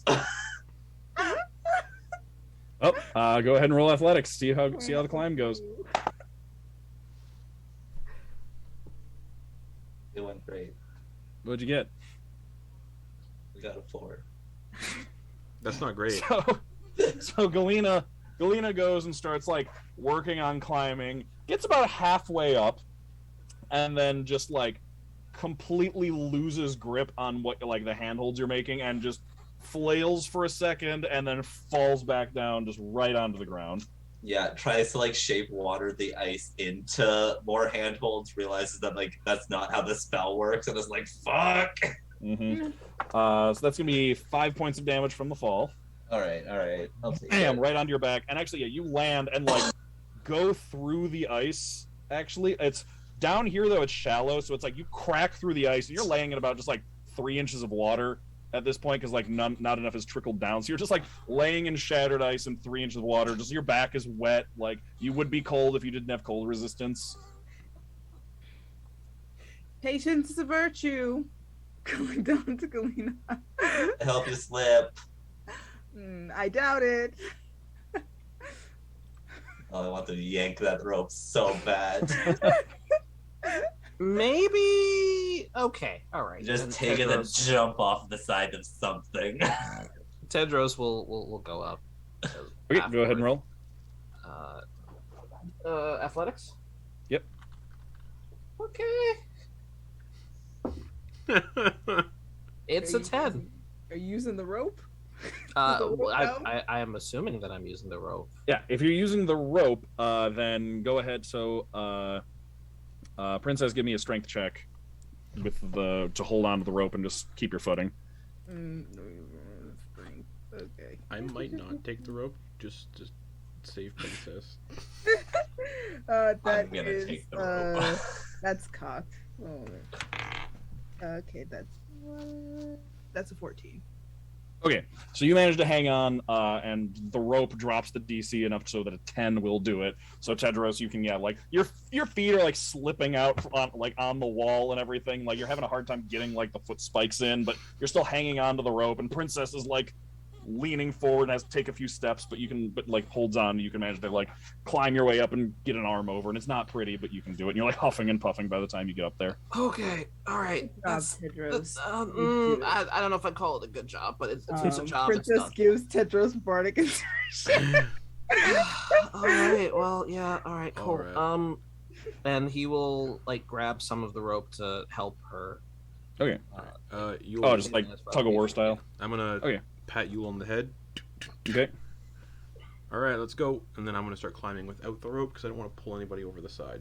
Okay, go ahead and roll athletics. We're getting not using the rope, huh? No. We're good. 12 plus 7, 19. Yeah, okay, you're fine. You and Yule can make your way up. It was a little harder for you because you do have Yule on your back, but not much because she's small. And okay, you're all up onto the second one. So it's just Galina and Viktoria that are still on ground level. Thank you, Monty. No worries. Do you want to stay on my back, or do you want to walk? Or all right. Come on, you two. I know you can do it. Just gonna call Yeah, down. you got it. Come on. Also give them bardic inspiration. All right, both of them. Yeah, both. Okay. All right, I am going to be using the rope. Okay. Victoria's on the bottom just clapping and encouraging her sister, like, you got this. Okay. I rolled an 11. -1 is 10. Does the rope and the bring the DC enough? That brings it to a 10 exactly. Yeah, that's what Thank Tedros God. succeeded with. And with two of you able to hold on to the rope, you won't need to roll to hold on to it. So you're good. So Galina can, it's slipping and sliding. You're gasping for breath by the time you get up to the top, but you manage to flop yourself over onto it, and you're up there.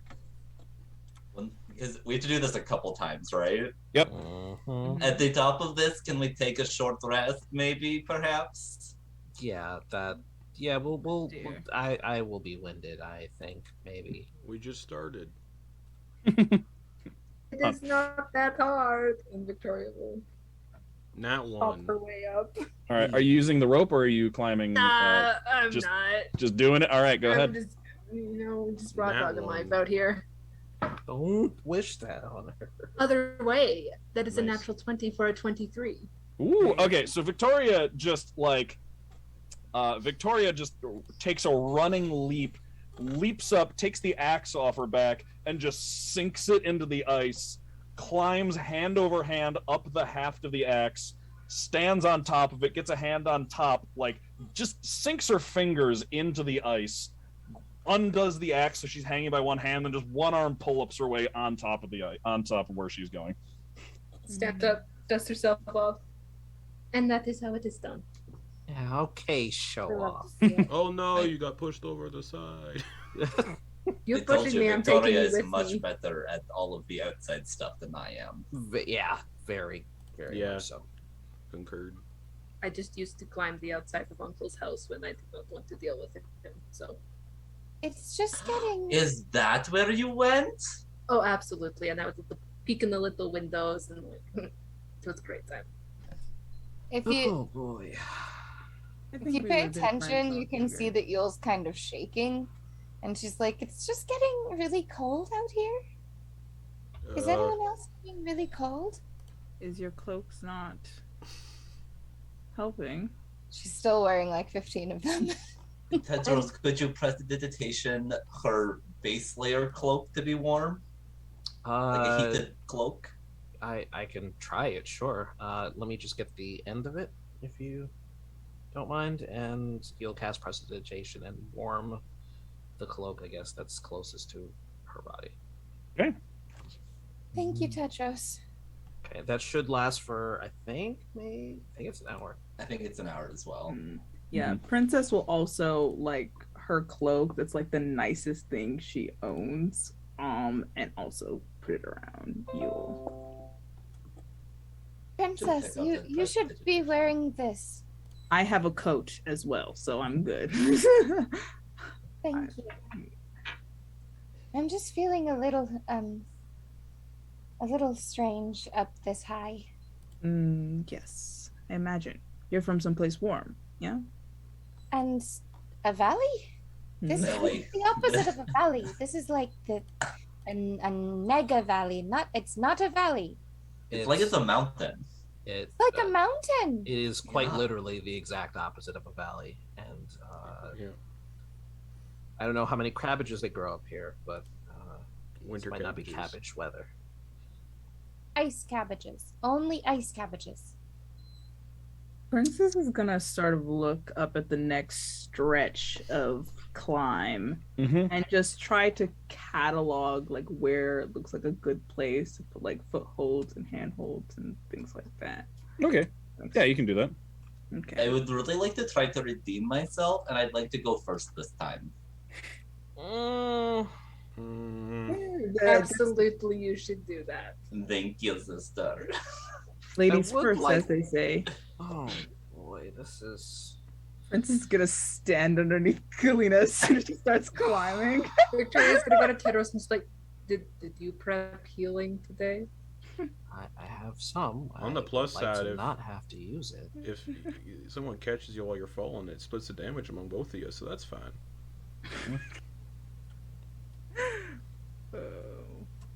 Well, what size is your bardic die? It's a D6? Sorry? It's deep. Is it a Oh, D6? it's a D6. Yeah, sorry. I was like, I didn't hear what you said. It's a D6. Right, let's hope for a 6. Oh boy. Okay. 14. Oh, look at that! So proud of you. With the calling out of handholds that Princess took time to identify, that will be enough, and you can climb your way up to the top. Just absolutely, like, you know when a cat does something and it's like ridiculously pleased with itself, and it just gives you that kind of like, I'm not gonna say I'm proud of myself, but you can see it on my face. That's fully what Galina is at the top of that climb. She's like definitely huffing and puffing and whatnot, but she's like, she is fucking proud. All right, and then who's going next? Okay, I need the help, so if someone wants to. Oh, Princess will immediately start climbing after Galina. Okay, Thank you. Yeah, I'm gonna need that. Just I'm gonna need the rope. just trust Lion, Tedros. Not in my repertoire. That is 16. It is in fact in your That's enough. repertoire. Yeah. It is Okay. definitely not in my repertoire. But you can do it. Same thing. Dog. Drop the rope. Well, actually, while you're once you finish climbing up there, can I get perception checks from Galina and Princess? Disadvantage for Princess since you are in the finishing up climbing, but Galina actually has the space to Disadvantage, be paying you said? attention. Disadvantage for Princess because you're busy climbing. Oh, wait. No, it's not that big of a difference. Okay. So you said perception? Yeah? Yep. So that's a I love math. That is 14. Okay. I got a 22. Okay. Then Galina is not surprised. Fuck. As there's the cliffs on either side of the waterfall. A Yeti pops up on either side of those, and we're gonna need initiative. Everyone is gonna be, because those of you who are down below don't really have a good line of sight up to them. It's really only the two at the top. So for some context, because this will determine how Monty handles this encounter. Yeah. Are the Yetis just being territorial? Possibly. You're not sure, though. Yetis are. You would know. Yetis are intelligent. Yetis have an 8 intelligence. Like, they are in the realm of human intelligence. Like, capable of language. Would Princess also have this knowledge from her monks, or would that just be like... Yeah. No, yeah, you would, yeah. Cool. Would Galina know that? Like, would you have said something along those lines when Probably we first not. found out they were Probably not. Yetis? Yeah. Well, Sorry. I will on my turn. Yep, so let's get initiative from everybody. 19. All right. Like, I'm sorry, like, the two most, like, shady bitches in this party don't like sharing anything. Sorry. Yeah. That's a 16 for initiative.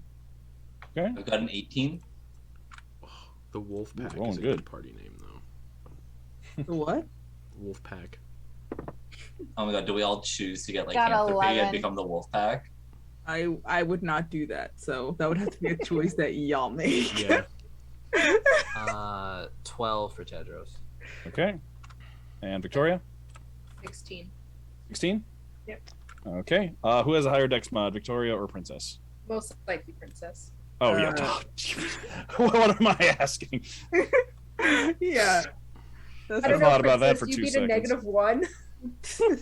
I was really hoping for that long rest so I could get one of my 2 spell slots back.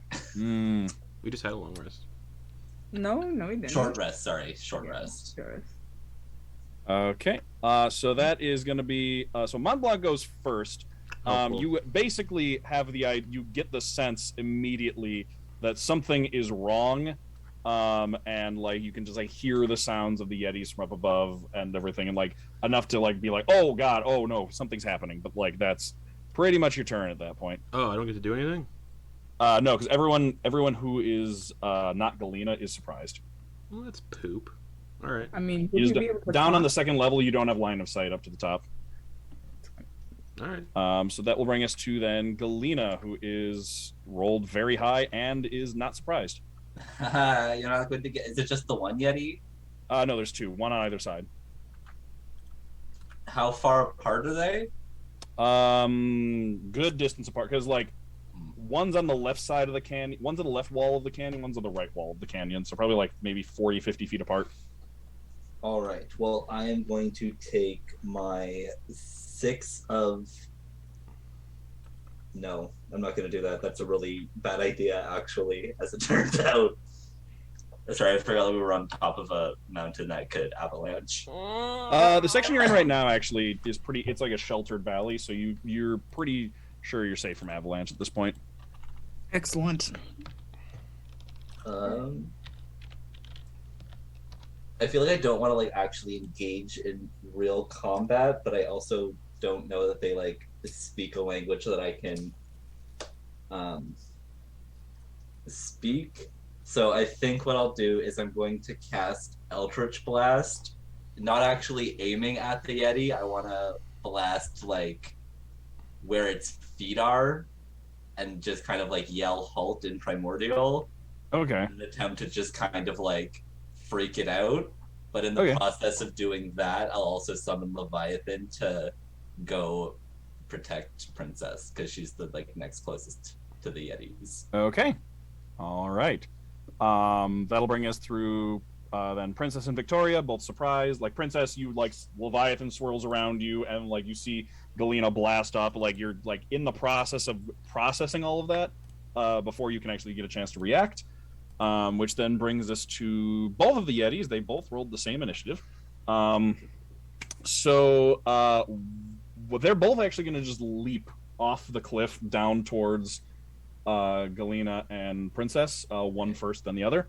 But first, I'm going to need a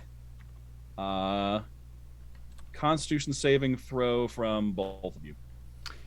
I know what they're doing. Sam, that's dangerous. Don't fuck me. Hey, you've got 40 extra hit points. I know.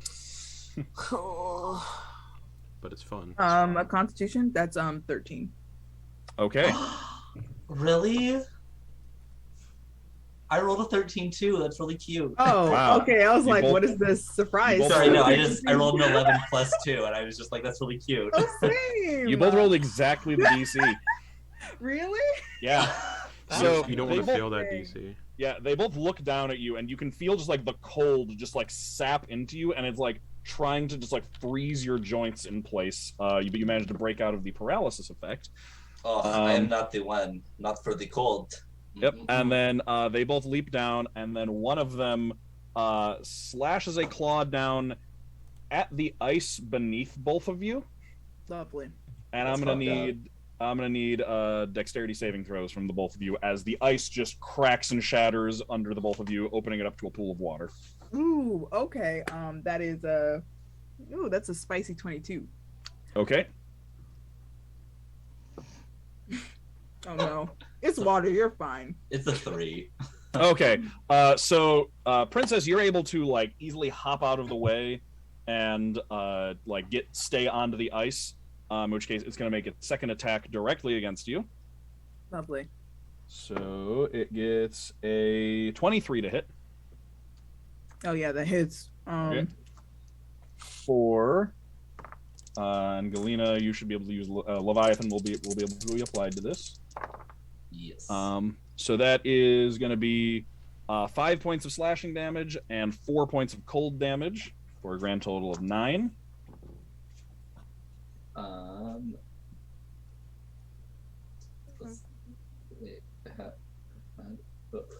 You take 4 health points back as I activate Leviathan. Okay, so Leviathan swirls around you and heals you up, and so you get 4 back. So you're down by 5. Okay. Sorry. What am I doing? I was gonna just like use my reaction from being hit, sudden cacophony. When I'm hit by an attack roll, I can use my reaction to channel my spirits, letting out, basically deafening the person who attacked me. It doesn't say for how long though. Let's see. When you have the attacker is definitely your proficiency. Oh no, it says if the attacker isn't deafened, add your proficiency bonus to your AC against the attack. Mm-hmm. So it got a 23 to hit though, so I don't think that'll make it. I don't think that'll make a difference in this case. Okay, cool. Yeah. One damage. So that's like this. That's like if they roll like 1 above your AC, you can use that. Just bump your AC up. Okay. And then it can cause it to miss. Okay. Yeah. Okay. I do have a question really quickly though, because my AC is 19 from mage armor. Does that include my shield bonus, or is it like 19 for mage armor plus 2 for my shield? So yeah, that'd be the plus 2 for the shield then. So you'd be at a 21 for AC right now, because that amped up mage armor. However, now you're currently in the water. The second Yeti is actually going to forego its attacks and instead is going to use an application of shape water and freezes the ice back over. Trapped under the ice. You can't freeze a section of water that has a living creature in it. You're not. You fall down. It just freezes. Like deep. I mean, you fall down and basically you fall down beneath the surface. Yeah. It just freezes the top couple inches. So like, basically like you can't freeze someone in the ice, but you can definitely freeze the ice around them. Great. So yeah. So it's just the ice just freezes back over and closes back up over you, leaving you in the water. That will bring. Oh yeah, actually, no, because so the rules I'm going with are if you fall into cold water unexpectedly, it's a con save to avoid taking a reflexive breath in from the cold. Since Galina has cold resistance, just doesn't get that shock response and can hold her breath as she falls into the water. That's what I meant. I meant like the holding your breath mechanics. Yeah, so Galina is currently holding her breath. Well, that means you can't cast spells that require vocal components. Question. Sorry, but my very fancy weapon. What are I don't. That's right. I forgot to give that to you. It is basically you can it's a D6 for either side. You can treat it kind of like you're wielding 2 weapons with it. Yeah. You can kind of basically count it like you're wielding 2 short swords, except for one can do the magic effect. I will work with. I forgot to do that this week. I will be working on making that custom item for you. No worries. I just want to know. And the magic effect is once per dawn. You can make basically you can make an attack roll against every creature within a 30-foot cone. Excellent. I'm not paying any attention, but that's good to know. Thank you. Yep. That'll bring us to Tedros' turn. Tedros and Yule, you both are still surprised. You hear see these Yetis come crashing down, shatter the ice. Galina just vanishes from out of view. And that'll bring us back to the top with Montblanc, who is able to act again.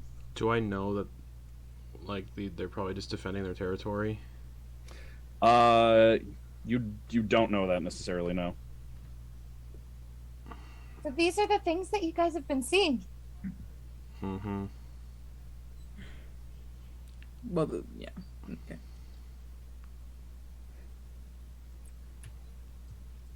I'm gonna set Yule down and work on climbing up. No weapons out or anything. I'm not gonna be hostile until. Yeah. All right. Go ahead and make me an athletics check to climb. 18. Okay. It takes your movement and your action because it's 20 feet high. Yeah. But you can climb your way up and get up there. And yeah, you can see Okay. you're up there with Princess, and you can see that Galina. You can see Galina because the ice is like perfectly clear. You can see Galina like swim, kind of like trying to surface again and butting up against the ice while the two Yetis are standing up there. Bonus action hex on the Okay. one that's on one of them. I don't know. Yeah, I'll just call that number 1. All right. Okay. And is that which ability? score? Strength. Okay. Cool. All right. That will then bring us to Galina's turn. Okay. So I know I can't breathe, so I can't cast spells. But can I like cast a spell with like the last of the air I have? Just So, like yeah, holding breath. I was gonna say there is a Critical Role did have rules about that where you can use so you have like a certain amount of certain amount of rounds equal to your Constitution modifier. score, I believe. Modifier, yeah. Is the modifier for holding breath? It's the con modifier. You have as many minutes of breath as your con modifier, and then once Oh, that minutes drops to of breath. zero, you fall unconscious and you start making death saves or something like that. Yeah. So you're holding your breath. So basically, so what's your con modifier? 2. 2. Okay, so you have 2 minutes, and wait, and Galina can't breathe underwater, right? No, That's Montblanc. It feels like she should, but she can't. Okay. So you have 2 minutes of air, which is 20 rounds worth of air. Speaking a spell is gonna take up. You can basically use up some of your breath. Like you can reduce that count by an amount. I'll say probably 2 times the spell level is how much, like that many rounds is how many you can use up when you cast the spell. Basically, like speaking it out and then holding your breath again. So you can use up some of your breath. Another important thing, just for everybody else, especially healers, if you are unconscious and drowning in water, you can't be stabilized because you can't breathe. Yep. And you keep making death saves until you get 3 failures or until you're out of the water. Even if you get 3 successes while drowning, it doesn't mean anything. Yeah. Mm-hmm. It's fun. Okay. Yep. So knowing that I have some air to play with, I'm going to. Can I try to like maneuver under the Yeti that like just fucked my day? Yeah, you can. Great. I like to go under that Yeti and cast Thunderwave. Ooh, just straight up. Yeah. Nice. Okay. So just boom. So the ice just explodes upwards directly underneath this thing. Just water and ice just go flying upwards. And it is going to need to make. Is that what kind of saving throw is that? A con save, please. All right. Makes a con save. Gets a 10. Ooh, that is a failure. All right. All right. So that's 3d8 because I can only cast it at 2nd level.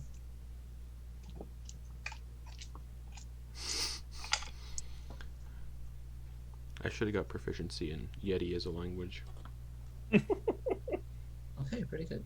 13 points of Ooh, nice. thunder Okay, so you damage. explode now. Okay, so you're blasting it up. I will say that you can choose. You can angle that if you want. So if you want, you can blast it straight up, so it'll land in the water with you, or you can blast it at an angle, so it'll land still on the ice, or you can angle it so it will go over the fall and land back down on the level with Viktoria, Yulyanya, and Tedros. Okay, ideally I would like to do that one, but it feels like I should probably have to make some kind of check to see, because I mean, like I'm under a layer of ice trying to maneuver. Oh yeah, like it might. If you do that, it might land on top of them. Yeah. Okay, so can I do like some kind of like intelligence check or something to see if I can like get in the right position to launch it over the thing? Not really, because you don't know where they are, because you're kind of disoriented. There's no way for you to have that information, so Okay. it would be. I just roll randomly. Okay, then I'm just gonna do it so that it ends up in the water with me. Okay, so it blasts straight up into the air and then kerplunks back down into the water alongside you, and is just also kind of thrashing around in the water alongside you. Yeah, fuck you, buddy. All right. Not so fun, is it?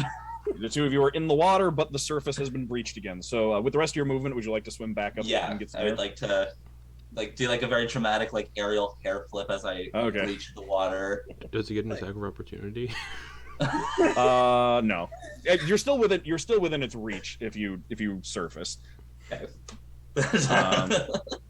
All right. Can you imagine? That'd fucking suck. And pulls you just under. That'll make it Princess's turn. Yes. Okay, so there's one in the water, Mhm. and then there's one. Where's the other one? The other one is standing like right next to you on the other side of the hole. All right, cool. On the other side of the hole. Or like next to you. Like you're on the same side of the hole Galina just created. Okay, excellent. From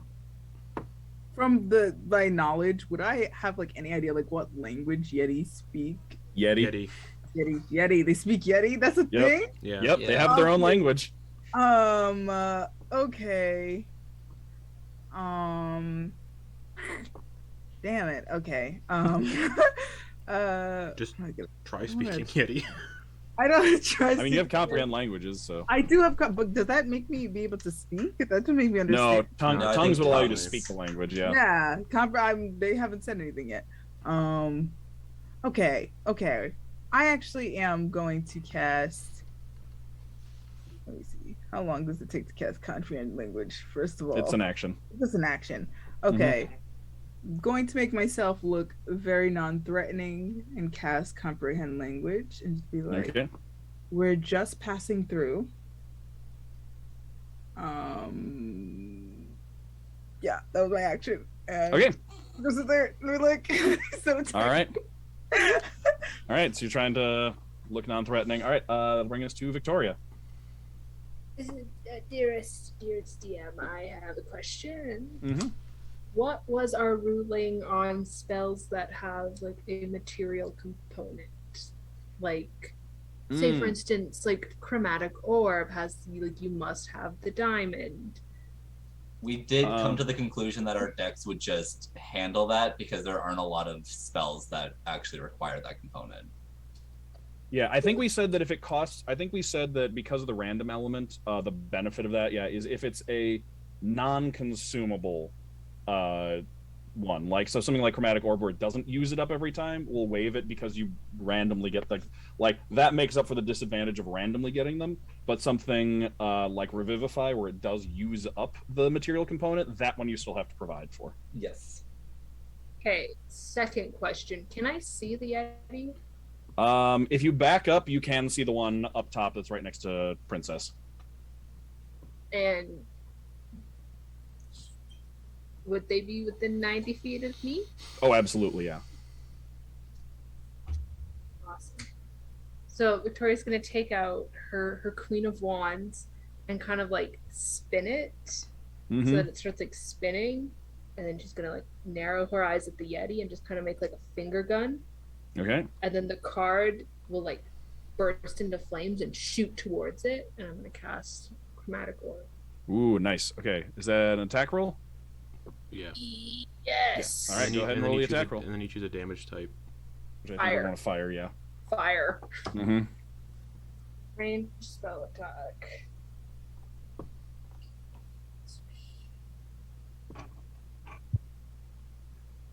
What is that?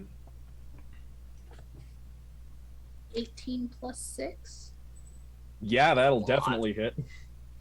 So just softball sized ball of fire just flies up and it hits it in the chest and like scorches its fur. Yeah. So much for looking non-threatening. Princess's shoulders just droop. Like, Nah. You gotta show this boss. What'd you get for damage? So it's 3d8, but because of everything, I'm casting it at second level, so it's 4d8. Okay. we could have had Yeti buddies. We could have had a I was Yeti. gonna give them my stakes and see if we could just move on. It's almost like y'all had turns where you could have verbalized to us what you wanted to We do. were surprised. No, they didn't. They were surprised. Yeah. You had exactly. turns since. You've No, had they turns haven't. since. How is me? Oh, you just Monty has started Hey, climbing. Yeah, that's right. How- Montblanc Princess Princess. is Yeah, casted. that's true. Yes. I said that out loud. For Either way, how much damage does it take? Okay, so 5 plus 7 plus 12. 4 plus 7. 16 Oh, plus wow. 23 23. damage. Ooh, nice. All right. Fire damage at this Yeti. So, all right, that makes it their turn. That one immediately starts freaking out because they have a natural fear of fire, and those just it's like trying to pat the flames out. And Princess, you can understand. So like the other one like surfaces next to Galina, and you can hear that one starts yelling out, "Fire! They have fire! They've never brought fire before. Can I kill that one? I know she said she wants them alive, but can I kill that one?" Yeah, be friendly. Hey, being friendly. We know is now. option. We know now. And the one in the water, the one in the water is like, no, she said anyone that comes up the mountain gets brought to her alive. And then they're gonna do their chilling gaze, one at Montblanc, one at Viktoria. So Constitution saves from both of you. Yep. Not great. Fuck. 8. Ooh, okay. Viktoria, you still have a bardic inspiration. Well, I don't need it because it is a dirty. Has it been 20. 10 minutes? Okay. No, actually. Okay, so Victoria's fine. Montblanc, on the other hand, Cold damage and paralyzed. Give it to me. Yeah, 14 points of cold damage. Okay. And you are paralyzed. For a minute. Yep. Well, you repeat the save on each of your turns. Yeah. The one in the water is the one that did it, and he's the one like standing right in front of you. Pushes himself up, climbs up out of the water. I don't think Galina has a weapon out to attack of opportunity. Galina doesn't have a weapon. That's true, yeah. And then is just going to use one of his actions, like one of his attacks, and is going to use the shove action and just push the paralyzed Montblanc off this section of waterfall. Hell yeah. Let's go. And I have to fail the save because I'm paralyzed. You're paralyzed. Yeah. You just drop like a sack of potatoes. Yeah, go for it. And you're going to take another Honestly, 10 points of probably bludgeoning better than damage. the auto crit. Yeah, yeah, true. So yeah, you take 10 points of falling damage. Prone, and just whack, just land right next to Viktoria. Do I go through the ice? Because you said it was thin. Yeah, actually, you slam through the ice and fall through and just. Per Tasha's rules, could I roll a dex save? Oh no, I'm paralyzed. Never mind. No, you can't. You're paralyzed. Yeah, never mind. You're just a sack of potatoes. You fall through, land through the ice, and you're just in the water, unable to move. Yep. And Drowning. you can hold your breath. I can hold my breath. I can breathe underwater. Yes. Oh, that's right. You can breathe underwater, so and you I don't can have to worry swim. about that. Yeah, so I'm good. So you fall into the water. You're like paralyzed and floating, but then you're like, oh no, I'm gonna drown. Oh wait, I can that's breathe right. again. Yeah, so you're fine. But yeah, that and then it's gonna turn. That one is then gonna turn and then bring a claw down on Galina. I think for the purposes of, I think swimming in water next to somebody counts as prone for the purposes of like attack advantage. That makes sense, right? Yeah, it does. Yeah. So he's gonna have advantage on the attack, which is a good thing too because that was an @1. Oh, that does not much better. Yeah, that's a 12. So he brings the claw in over towards you, and you don't even need to bring your shield up. That translucent mage armor, souped up mage armor that you cast, just flashes into life, and its claws just spark off of it inches away from your skin, and it looks at you confused. And the other one confused. The other one's going to attack Princess twice, but is going to have disadvantage on both attack rolls because it just got hit by fire. I have to roll my concentration check for Hex. What's the DC? Oh, that would actually be 2 of them. Because you roll twice. They'd be DC 10 both times because neither of them did enough damage. And it's a con save, right?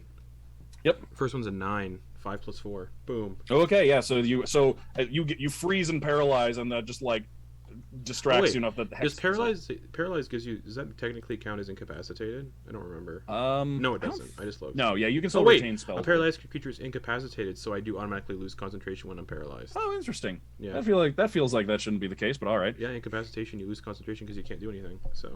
Right, but it's it's a mental thing. I don't know. Okay, so yeah, Montblanc is down there in the water with a without concentration. Princess, that was a. Wow, it rolled the same thing twice. 8 to hit. Yeah, no. All right, and then the second attack. That one might hit. Whoop. That is a 19 to hit on the second one. That hits. Mm-hmm. Okay. For total of 13 points of slashing and cold damage. -4, so it's only 9 points of damage. Okay, yeah. So Leviathan heals you as you take the damage, so you take 9 total. Cool. All right, and then that will bring us to Viktoria. Oh wait, no, what am I talking about? That'll bring us to Tedros. I'm so sorry. Yeah, Victoria's just like, hi, Ted. Hi. Sit to the Montblanc underneath waters. Yeah, Tedros, Yule, and Viktoria, you're standing there. You just saw Montblanc just come like sailing off the falls above you, and just go slamming through the ice right next to you, and just vanish into the water. He can still breathe underwater, right? Yeah. Yeah, I mean, I think he likes the water. All right. Really, it's best This place is for bad. him. Tedros.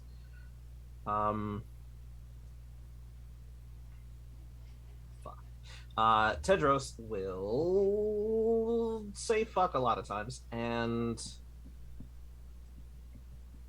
god damn it. Okay. He will ring the bell.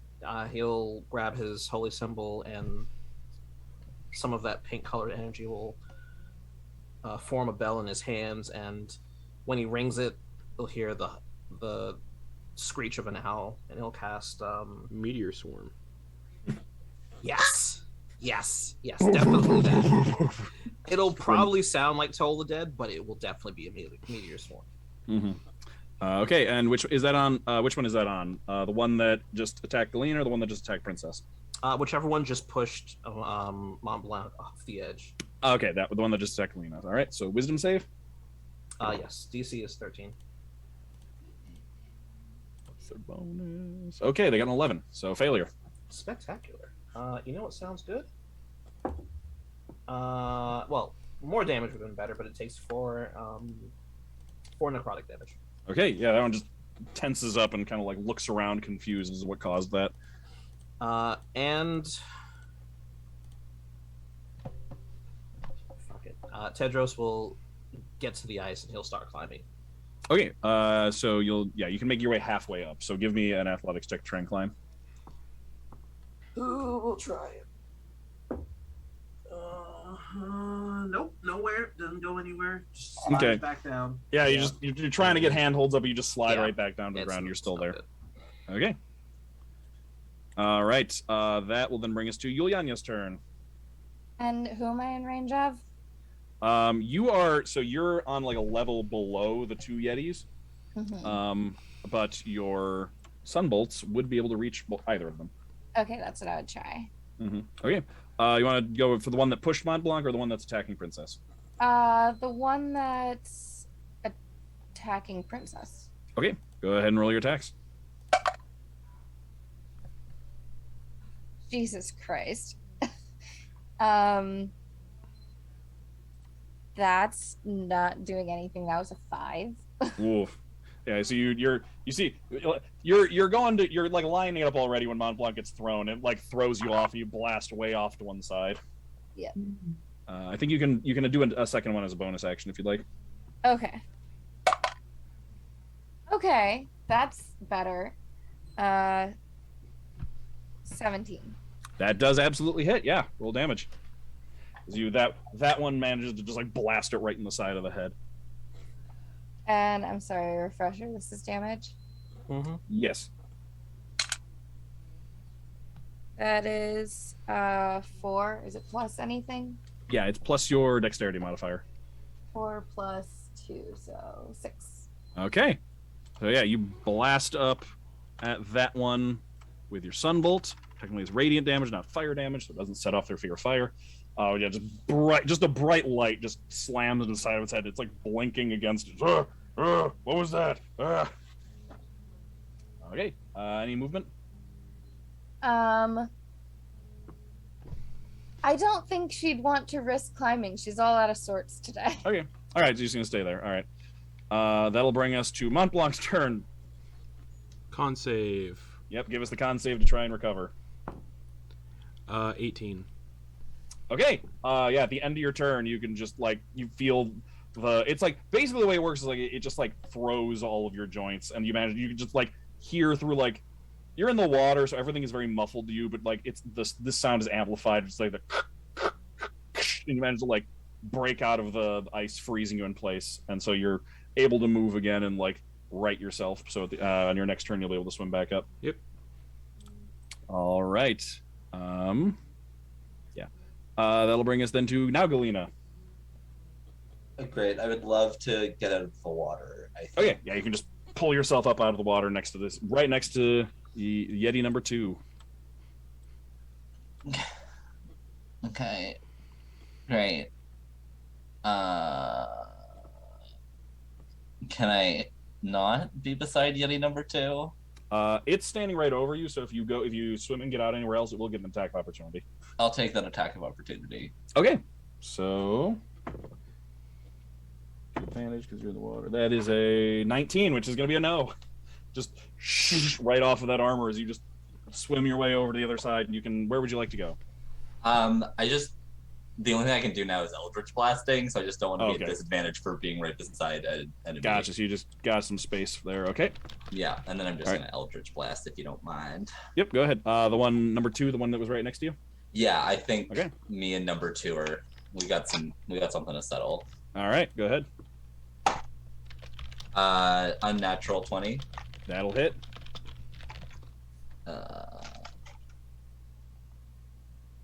10 points of force Ooh. damage. All right. Yeah. You motherfucker. hold out your arm, and then just like the water that is soaked into your sleeve just like flies off your sleeve in droplets and swirls up to your hand and forms into this ball of water that shoots forward and blasts and hits it in the side of the head. Princess.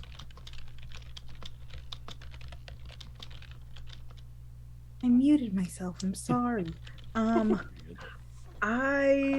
upon seeing Montblanc getting flung from the mountain, I would like to rage.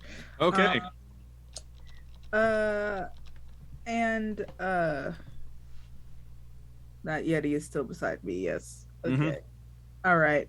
Pulling out that weapon that I was so graciously gifted by Tedros. Not using the magical side, I will make an attack. Okay. That is that's a 22 to hit. Oh, absolutely, yes. All right. And you said it's short sword, same as sword damage? Pretty much. It's a D6, yeah. Yeah. Okay, so that's 5 damage. Okay. Was that with your rage bonus? No, that would be a 7. They see Okay. 7. All right, so you swing this like double-ended pole arm thing you've got and slash at it with that, and it cries out in pain. Right. Yeah, that is. Okay. Yeah. That'll bring us to Viktoria. If I movement and dashed, could I get up? Yep. In a turn. And that is what I'm going to do. Okay, I will need an athletics check to see if you can successfully climb, though. It'd be really funny if you get to the top and then like immediately get paralyzed and shoved off. You know what? I'm the tank. I can handle it. That is a dirty 20. Okay, yeah, you just managed to scramble your way, just digging your fingers into the ice, just like making handholds where there weren't any before, and make your way up to the top. Right next to you, Bremer should be right next to Princess and Yeti number 1. I don't have bonus actions. All right, their turn then.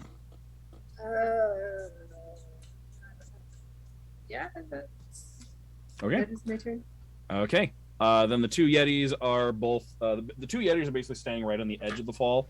They're both gonna. They look around, and you can see that like their eyes start doing the glow they've been doing when they do their gaze attack.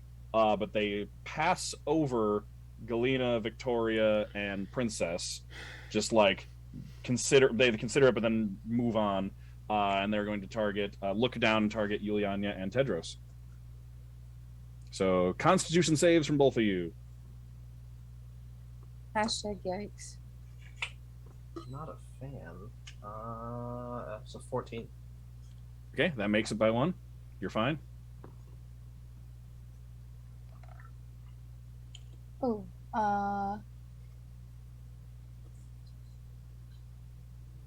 okay, 16. You're absolutely fine. So both of you feel just like the cold just like sap into you for a second, but you managed to shrug it off and fight back the feeling, and you are absolutely fine. Then with that, Yeti number 2 is gonna charge forward at Galina, and you know what? Is gonna go. You know what? I think is gonna go for a grapple. Oh, come on. Just like charges forward, like leaning forward, catching his hands on the ground, like stumbling onto all fours for a second before leaping forward. All right, you have to beat a 4. Okay. Yeah, got there's a 22. Yeah, no, sorry, 19. I misread that. That just all beats right. a 4. Yep. So grabs onto Galina. Basically just like pushes you up against the like frozen wall of the waterfall behind you. Is going to try and make a claw attack while holding on to you. Doesn't give advantage or anything, and gets a 25 to hit. Oh. Which does in fact hit. Dealing. That is that. Oh, that's right. It matters. That's why I have 2 separate dice for this, because for you it matters. 8 points of slashing damage, and then reduced 2 points of cold damage. Okay. So for a total of 10 damage. And then takes a deep breath, and with the rest of his movement, just feet up in the air and just dives back into the pool of water with you. Just Batista bombs you into the water. Yeah, Batista bomb. Dives in head first and just this fucking guy. I haven't heard the I term love Batista. that that's the first thing I see when I get up here. You get up here, see this Yeti charge forward, tackle your sister, claw her across like the side of the shoulder, and then just turn around and then just dive into the freezing water with I her. haven't heard the term Batista bomb since like the early 2000s. Man, I've been hearing it so much because of a certain movie that came out recently, and someone did it to somebody else through several floors. There's just like Oh, a right. moment where we connect, like where we like make eye contact, and you can just see on her face where she's like fucking again before it's like. Yep. And then you just made big mistake. and then the other one is going to turn and is going to take 1 claw at Princess and 1 claw at Viktoria. Mm-hmm. Oh, hey. Yeah, so you get up there, see that, and then like another claw is coming towards you. That's kind of rude. Wow, it's rolling well. That is a 25 to hit Princess. Yeah. And say a 9 to hit Viktoria. I have fancy new armor now, so no, Yeah. it does not hit. Right, that could have hit you before, couldn't it? There was a time. No, Mm-hmm. There was I Okay. have an 11. Okay. And now for Princess, separating these things out matters. So Princess, that is 7 points of slashing damage. Since you're raging, that's 3. Mm-hmm. And then 2 points of cold damage. So 5. Yeah, 5 total. Okay. Take 4 back. Wait. Do you need line Yeah. of sight to activate that? I don't think I need line of sight. Okay. It's important to check because you are Oh, I currently think I might. Yeah. Yeah. Yeah. Wait. Okay. So don't take 4 back because Galina Oh, is 5. Yes, it was 5. Yeah, 5 Yeah. damage. Okay. Y'all can't Full confuse damage. me with numbers. Yep. Don't be. Yep. Galina is busy getting dragged to the bottom of this pool of water here. Okay. That was the Yetis. That'll bring us to Tedros. Could Tedros...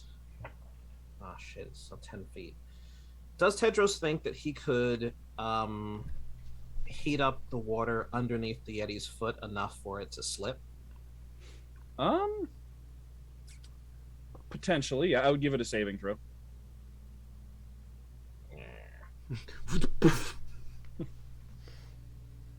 Meteor swarm. Just do it. Tedros is I'm secretly trying. 20th level caster, yeah. Oh, technically you only need to be 17th level. Correct. That's true. It's a whole 3 Or, levels I earlier. think- All right. Yeah. Oh, I don't like any of these. All right, cool. 16. Tedros is just gonna sling the crossbow back, load it real quick, and let off a shot. Okay, go ahead and roll the attack roll. Oh, that's a natural 1. Oh no.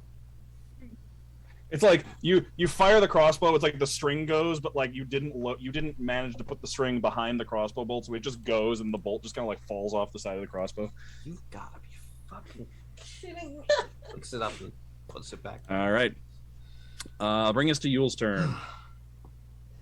We're gonna try Radiant Sunbolt again. All right. Yeah, you only got the one Yeti visible. The other one is in the water. Gotcha. Oh gosh, 5. So let's re-roll that. Well, because it'll be plus 4, I think. But yeah, no, we'll re-roll that one. Oh, okay. 18. That'll hit. Yeah, that one will hit. So Cool. one goes off to one side, and then one hits it. You're calibrating. It's like one miss, one hit. One miss, one hit. Yep. All right, go ahead and roll that damage.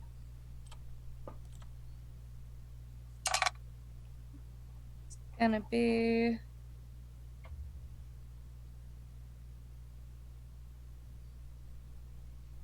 sorry, is that plus 4? It's plus your dexterity modifier, which I think is Plus 2. 2. Okay. Yeah. So 6. Okay. That one takes a hit. Not looking great. Bringing us back to the top to Montblanc's turn. You are able to move again. Okay, out of the pool. Yeah. So Montblanc. Also, Tedros, I have you're a 40-foot staying. swimming speed, so water is basically nothing to me. So just Yeah. Yeah. Yeah. So you two are standing there, and Montblanc just like surfaces out of the water. like a dolphin. Yeah. Actually, you know what? Are you gonna try and get onto the top of the thing? Like, Sure. I will allow an athletics check with advantage to Oh, yeah, if you do it. want to start from the bottom and then just like dolphin rocket your way Let's do out it. towards the top. Let's do it. That is a 19.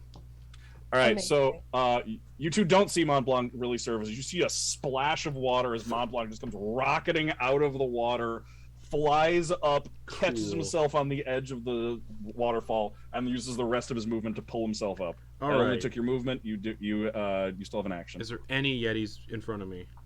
Off to your left, there is the one between Viktoria and Princess, and you can also see under the water. You can see one like in the process of dragging Galina down to the bottom. How far away is the one that's fighting Princess? Like 15 feet from you. Okay, so I can't get there with movement. Yeah, So you're pretty much out of movement at this point. let's see. How bad is that Yeti looking? Pretty bad, not like terrible yet though. Okay. Let's just throw an Eldritch Blast at it. Okay. Tentacles come out of your arm and just blast with that sickly green energy. Roll attack. 15. That'll hit. Oh, nice. These Yetis are actually pretty easy to hit. They have relatively low AC. 4 force damage. Just Nice. Yeah. and then as a bonus Blast 'em. action, Mm-hmm. I'm gonna unfurl the chain and Mhm. lash myself in the arm and activate my Crimson Right, so it gets wreathed in lightning again. All right. So electricity starts Yep, dancing and I down the take chain. 1d4 damage from doing that. Okay. 4 damage. Okay. Ooh. But now it's All right. now it's a lightning flail. Yeah. All right. Galina. Hello. Can I? Like, there's no way I'm ever going to get out of this thing's grapple by my physical means. Let's just. Pretty much. Yeah. Like it's possible. Like you could nat 20. It could nat 1. But like. Yeah. Can I try instead to frighten it into letting me go by using a minor illusion to like kind of like create the face of Leviathan just like really big and menacing like right there beside us, and it's like, here's this monster's face, because it doesn't have any verbal components. Oh, does it not have verbal components? So it won't cost me breath. I don't know. I don't know if that would motivate it to let you go. Is the thing. That I might believe- cause it to like lash out at the creature next to it. But And I believe minor illusion isn't that just a sound or an image of an object? yeah, it would create like the Yeah. image. So like the image would be there, but like Yeah, It would just be- it could- underwater with this like creepy face. yeah, you could try it, but like You're not sure how well it would work. I'm going to tell you that. Yeah. Meteor swarm. Just. I guess I'm just gonna frostbite it. Okay. All right. I don't know So- if it's like immune to cold damage or anything, but Does that have verbal components? yeah. Okay. Is frostbite a Cantrip. Yeah. Okay. So that's just going to take up one of your rounds, one of your like 20 rounds of breath. So you're at 18 now. And yeah, it is immune to cold damage. Yeah. Anything for your bonus action? No. Okay. That'll bring us to Princess. That'll make it Princess's You turn. sound so defeated. There's nothing I can do. All of my like the other cantrips I have are ranged spell attacks. I mean, you could do them just with a disadvantage. Yeah. Meteor swarm. Okay. Just get Tedros to finally cast Meteor swarm when we're out of here. Right? Give us that meteor sword. Love that. Okay, so the Yeti that's near me, Mm-hmm. it knocked Montblanc off, right? I'm back. No, that was the other one, That's the actually. one. Okay. Yeah. Is this Yeti close to an edge of any sort? Yeah. Oh, yeah. Yes. It's standing like right on the edge. Yeah. I'll I'll drive it over this side. That's what I'm gonna try to do. Okay. This is gonna try to, like, go for the Yeti and get them off the ledge. Okay. Are you trying the shove action? You're trying to just push it off? Yeah, I don't have anything. Grapple and Well, jump. so it's between. You could technically grapple it and then jump with it, but like it's the same roll to achieve that, and one of these you Yeah, don't have to go so with, and I so- don't really want to take a dive. Yep. Okay. It's the So go ahead and make an athletics check to try and just shove. stupid. With advantage because you're raging, right? Yeah. Oh yeah, that's true. Uh-huh. Yes, you do have advantage on athletics because you're raging. Number to beat is an 18. I just clued into something. Oh man. Oh. I hope. One of them fell. Wait. Ugh. I hope. Okay. Let's hope this one's good because. Okay, that's a 16. Oh, I got an 18 exactly. I don't know. Ooh, okay. Yeah. The rules say that the tie goes to Yeah. The the defender, person, yeah. but I like to re-roll on ties just because I think it's more fun. So just re-roll, especially for contested ones like that. What I should like be worse? I know, right? Like. Still with advantage? Yeah, is the Yeah, reroll with just- yeah. advantage? Yeah, still re-roll with advantage. Yeah. Oh. I'm nervous. I'm gonna go down the side of the mountain. Okay. That's a 21. That does beat it. Okay, so you managed to just shoulder charge and push it off the edge. It is then going to fall 20 feet and take 6 points of falling damage and go Nice. crashing through the ice right next to, on the other, Yulyanya and Tedros were kind of staying in the middle. There was a hole on their right from Montblanc, and that was a hole on the left from a Yeti. How much damage does it look like it? It's looking pretty bad now as it's thrashing around in the water trying to get back to the surface. Jump on it. Is Montblanc still incapacitated? No, I'm No, not- Montblanc's I'm up there not- next to you and he just shot it with an Eldritch Oh Blast. yeah. Okay, so Montblanc's got it. Okay, I'm gonna jump after the Yeti. All right, that's.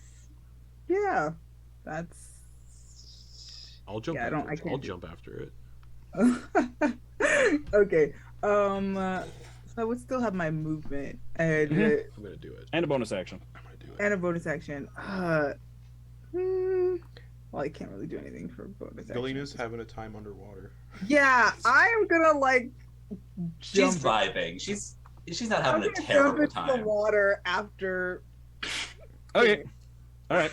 on I don't know. You Where's you have enough movement to get to the Yeti. If you want to use your bonus action to attack with the other end of your weapon, Yeah, two-weapon that's fighting. what we're doing. We're All right. jumping in the water with the. Go ahead. Bonus action attack. Roll the attack. Oh gosh. Okay. Okay. That's my turn. That's I think that I'm pretty sure that hits. That is yeah, that I think that definitely hits. That's a 24 to hit. Oh yeah, that absolutely hits. Go ahead and roll damage. Because it's an offhand attack, it is no strength or dex bonus to the damage. So I wouldn't. Did I freeze? Did I freeze? No. Okay. I slowed down a little bit. Okay. I had a glitch on my screen. So would I add my rage though still? Yes, you still have the rage bonus to damage. Okay, yeah. so Just that not the. would be, Yeah. That would be 6 damage. Okay. So Galina, you're down there with this thing. You try to freeze it. It doesn't go so well, and then next thing you know, you see Princess behind it, just like stabbing it in the shoulder, like diving in after you, and just like impaling it in the shoulder with her blade. No, honestly, Galina just looks like done. That will make very unimpressed. Like she's fully got her court face on and everything. Like it's just oh my god, you've got to be kidding. That does bring us then to Victoria's turn. The Victoria is still like kind of on the edge, right? Like she didn't move too far in. So would she be able to see where the Yeti landed? Oh, absolutely, yeah. Can I do some mental math? Like, how far back would I have to go to like get a running start and land where that Yeti is? You wouldn't really. You could make it easy from here. Okay. Victoria is going to grab out her axe, give it like a little spin, look over at Montblanc, just give him a wink, and then go after. Are you going to try and like leaping swing as you land? Oh, absolutely. All right, go ahead and attack with advantage because that's sweet as hell. Oh, I thought you were gonna make them do a performance check. Also, there are rules for dex saves. If you're jumping into water, you can have the damage from falling. I think it's only if it's only a 20-foot drop into water, so I think that's. It's like, regardless. It's regardless. Really? Yeah. Do you still take damage for falling only 20 feet into water? Yeah. Weird. It does not seem right. It's like I've jumped 20 feet into water. I've jumped 20 feet into water and was like, ouch, with like the sting of water. That was it. No damage. Yeah, I've jumped like 40 feet. Yeah, a creature that falls into water or another liquid can use reaction to make a strength athletics check and have the damage. Right. Yeah. Okay. Let me just. Guess about Wizards of the Coast. Honestly, I would assume that you can just jump into water up to a certain point. Like people go like cliff diving and stuff. Yeah, I think damage falling into water is like gonna start at a certain point, and I think that 20 feet is low enough that shouldn't do damage if you're falling into water. You can die for sure on a 100-foot drop into water. Oh, absolutely, like 100-foot drop, yeah, but like 20, and that's. But also the thing to consider there too is like 100-foot drop into water. Like we're commoners, we have 4 hit points, so like I'm thinking like a 20-foot drop into water, like that you should be fine for that. Other stuff, I'll figure it out. But for right now, I'm going to say that doesn't do damage. What's your attack roll? So first off, Flo, I love these dice. They're so lucky today. I rolled my 4th natural 20. Wow. Which would make it, because it's strength plus proficiency, right? Yeah, well, it's not 20. It hits automatically, but yes. So it would make it a 25. I just want to make that number known just in case it matters. Okay. So yeah, damage is doubled. You can either roll the die twice, or you can roll the die once and double it. Either way. Does he look pretty close to? Absolutely, he's not looking good at all. Okay, so I shouldn't overdo this. You should. Well, we're just gonna go. Whoop, whoop, whoop. It's a D12, right? Yes. Yes. Yeah. Okay, so that is 16 on the die. A 10 and a 6 because I rolled twice. Plus your strength bonus. Plus strength, which is 3. So 19. Okay. Plus proficiency? No. Okay. All right. So Victoria dives off this waterfall, axe in hand, all the way over the head, brings it down as you're falling on him, and just embeds the axe in his chest before landing in the water. There's a huge splash of water and like flecks of red throughout from all the blood that come out of that strike. And then by the time you surface and you yank your axe out of him, the Yeti is just floating dead next to you in the water. Am I like treading water? Yeah, At you have this enough. point- You have enough movement to get back up and start be treading water again. Yeah. Okay, I would just be treading water and just be like, "Hi guys." That Yeti was gonna go next, and Tedros and Yule, that thing was like looking at you like it was about to start like swimming back up towards you to climb out and come after one of you, and then Victoria just comes out of the sky like a meteor. I make my Meteor. own meteor swarms. Yeah, Victoria is the meteor swarm. Okay, that will then bring us to Yeti number 2, which is in the water with Galina and Princess. It's going to do 1 attack against each of them. It does not use its Chilling Gaze because, fun fact, Chilling Gaze, once you've succeeded on your save, you're immune to it for 24 hours. So that's why they were going down the list, because once the people who have already been attempted, just immune. Okay, against Princess, that's a 12. Does not hit. Okay, so yeah, thrashes back at you and swings. You're easily able to just lean out of the way. Galina, it's a nat 1. Not doing great. Tedros, back to you. You're muted. I'm good at this. Can Tedros see them in the ice, even if it's just an outline? Can he tell? No, there is stone under this that forms the steps. The ice and the water is just kind of in it, so they're not exactly like they're almost level with you, but like basically there is like a stone wall between you and them that's retaining the water.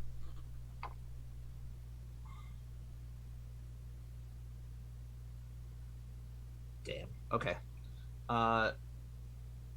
Tedros is going to he's gonna look up, he's gonna look over at Victoria, he's gonna give her a wink and say maximum effort. He's gonna try and climb up the Give me the athletics check. This is where you succeed. Nope, this is where I roll a 3 and just minimum effort.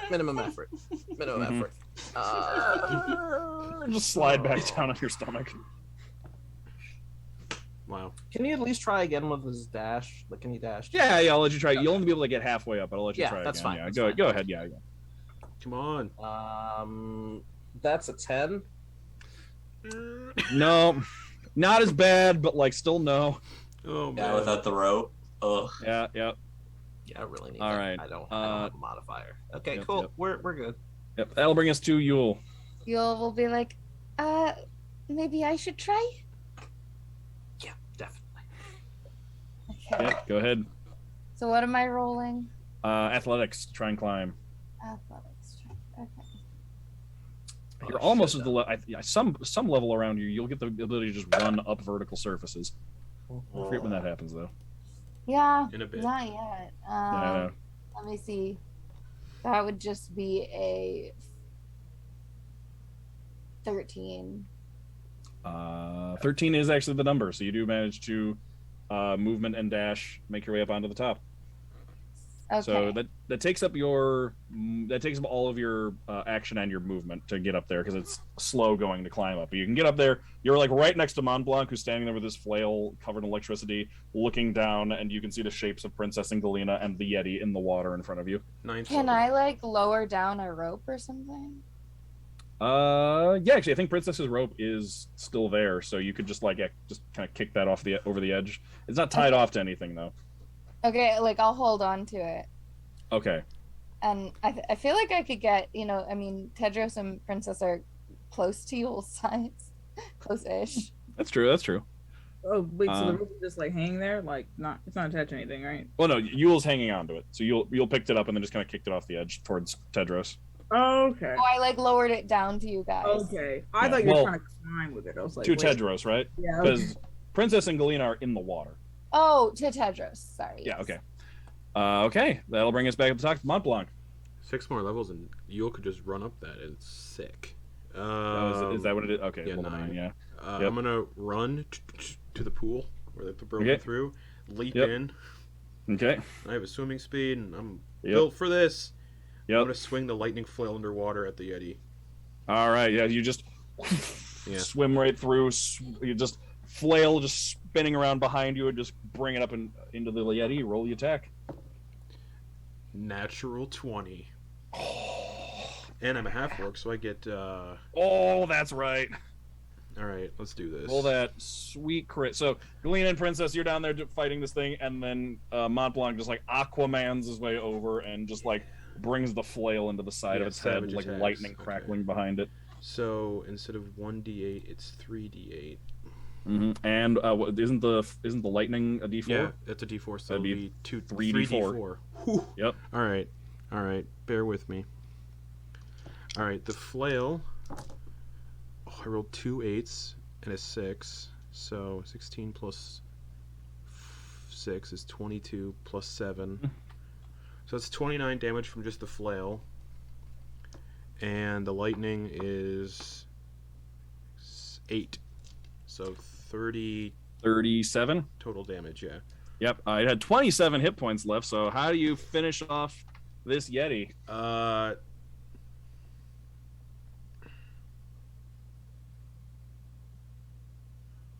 don't know.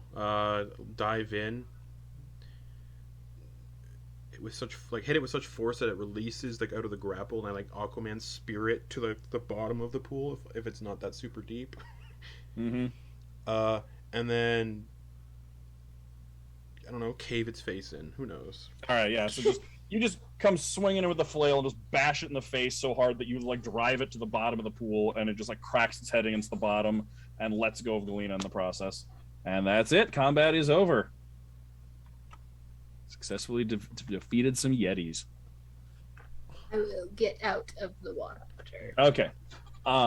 Yeah, so y'all can climb out of the water and everything, which presents a new problem, which is everyone but Galina who got in the water is now very, very, very cold. Because you have just soaking wet clothes in winter mountain tundra weather.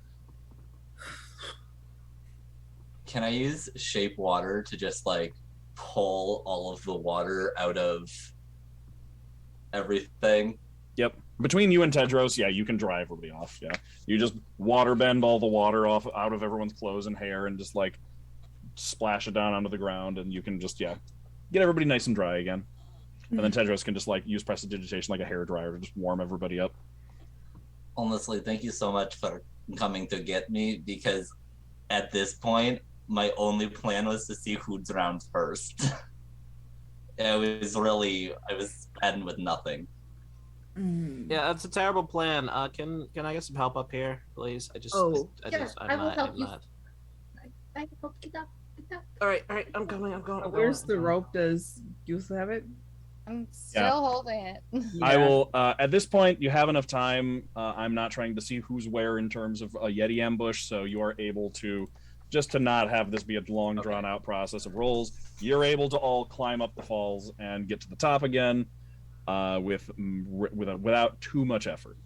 Please don't make me roll anymore. I hate You're good. Okay. So you all do manage to make your way up to the top of the falls. You're all dry, and you can continue on with your journey. Continue traveling onward. Yeah, and you leave 2 Yeti corpses behind. So there's some Yeti teeth Yeah. for the picking. And I'm gonna skin one. Ooh, okay. That'll take some time, but you can do it. Yeah. Yeah. Okay. While Montblanc is doing that, it's they were sent. They said she said anyone who comes up the mountain, bring them alive. So that's a benefit. She doesn't want. Really? It did not feel like they were trying to keep me alive. It felt like they were trying to drown me. I think they were Right? once the fire came into play. Yeah. I think they cared less about orders and more about That's what tends to happen. Orders Well, only. who brought the fire in? You did. That's right. I don't think that was right. I can't cast fire spells. I wish I could have seen it, honestly. I spent a lot of time in that pool. Are you alright? Yeah, no, I'm good. I'm fine. Are you alright, Tedros? I have injured nothing but my pride. How are you doing, Yule? I think I'm okay. Well, overall, I would say success for us. That feels good. Do you I'll need take help it. with that Montblanc? Referring to this getting of the... Oh yeah, help would be appreciated. Yeah, we're just gonna come over there. Is this a short rest amount of time? Can I have my spell It slots can back? be, yeah. Yeah, you can take a short rest. I'm gonna skin the Yeti during my short rest because that's not really. Yeah. Yeah. Don't we do any Alright. checks for that? Not. There's a. Peeling it. What? Just peeling it off. Yeah, you can take your time with it, and like honestly, there's no Okay, cool. tangible benefit to me causing you to ruin your hard-won Yeti pelt. So yeah, you've got a Yeti How pelt. much does it weigh? Oh, God, how much would the 'cause, yeah, skin and custom fur be? equipment's a thing now. Nice. Yeah. Yulyanya would have asked you to save some teeth. Here, I just like punched in the face. No, that's cruel. I'll pull the teeth out and just hand you like 8 teeth. Thank you. She'll just stuff them into a little purse in her bag. 50 pounds Yeti hide. 25, 15. Hold on. I'm looking. How much is a black? I'm gonna go with the hide of a bear. Makes sense. Yeah. Okay. I cannot find. Let's go with 50 pounds because I cannot 50? find. Oh, that's a lot of skin. 25. Okay. It's got the fur. Yeah, it's skin. Yeah. 25? I don't know. I've never skinned an animal Me before. neither. Sure, 25 sounds good. Sure. Probably heavy. That'll be Yeah. turned into a cloak. Nice. This is incredibly morbid. You know, they were speaking like less than 10 minutes ago. Sorry, this is just what I do. I know. I mean, Well, I'm helping you, so it's what I to do me- as well. But you know, when you think about it, it's It's you know. I don't take much pleasure in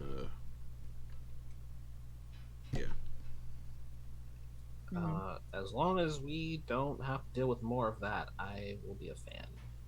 So No, they might have. She might have more friends on the mountain. that's the opposite of comforting. like a We dragon. did count 4 Yetis, and that was only 2. There was 4. Yeah, I think. Yeah. Yes. Of course, there were more. All right. Okay, well, next time can we not fight them like on the edges? Because like as fun as it was to like after I don't it, think like, we were given the option to fight them anywhere else. Who started that battle? They We did. did. They did. Definitely did. Okay. I even very specifically did not attack them. I also said I would like to. We would just like to pass through. And then they tried to drown me. So I Hmm. started Well, attacking. I'm just gonna go ahead and say Oh, it. we if got a they're short rest, you working- said, right? Okay. If they're working with the lady up top there, then there's a good chance that they were up to no good regardless. 19. I'm never gonna feel bad about what I do to survive. I don't think any of you should either. Well, you don't know what I've have to done to survive. Yeah. Anywho, Don't worry about them. They're going to continue to do their cryptic sad boy bullshit. forgive me that I didn't decide to info dump my whole tragic life to people I met a week ago. It's not my Yeah, fault. same. I only have 5 months of like. It's not my fault. I know No, it's not your just- fault. It's No one's like saying that it is. here's this one singular thing about me, and it's that I woke up with no memories 5 months ago. I mean, that doesn't even sound that traumatic. Like, it's just a thing that Confusing happened. at best, you know. It's been very confusing. I would not call that our traumatic backstory. I'm assuming something traumatic happened. You just don't remember. Yeah, it. most likely. Maybe your uncle was seems- responsible for your memories and stuff and all that. No, I You don't think watch your so. mouth about Uncle you do not Leah. talk about our uncle like that. You have never met him, man. Do not cast Are you aspirations sure I never on met him. your uncle? Positive. Have you ever been to Montblanc. Aor? Nah, I don't have a reason to go there. I wonder if I've ever been to Aor. Maybe it's Where's the that? valley. Princess is gonna start looking around in the middle of this conversation. Is there any You- doubt, please, in Aor? Yes, it's a huge country. Yeah. But you Probably can the belly is in Aor. you can progress and keep moving forward. You're a good way into your day, into your climb at this point, after your short rest. You can see that with the Yeti pelt safely on your person, they don't really bother you anymore. Great. Having killed and skinned one of them really is a good way of getting anyone to leave you alone. All part of the plan. Yep. You come across a few more things. There's a short chasm you need to make your way across, like some chasms you need to hop across, not huge ones, just like cracks you need to make your way across. You manage to do so, keep continuing to climb, and at about the end, pretty much about when aid is ending, so you all feel much less larger than life in your hit point total. Oh, this is gonna be fun. So aid's gone. I was wondering about that. Okay. So I'm 9 hit points down. Yeah.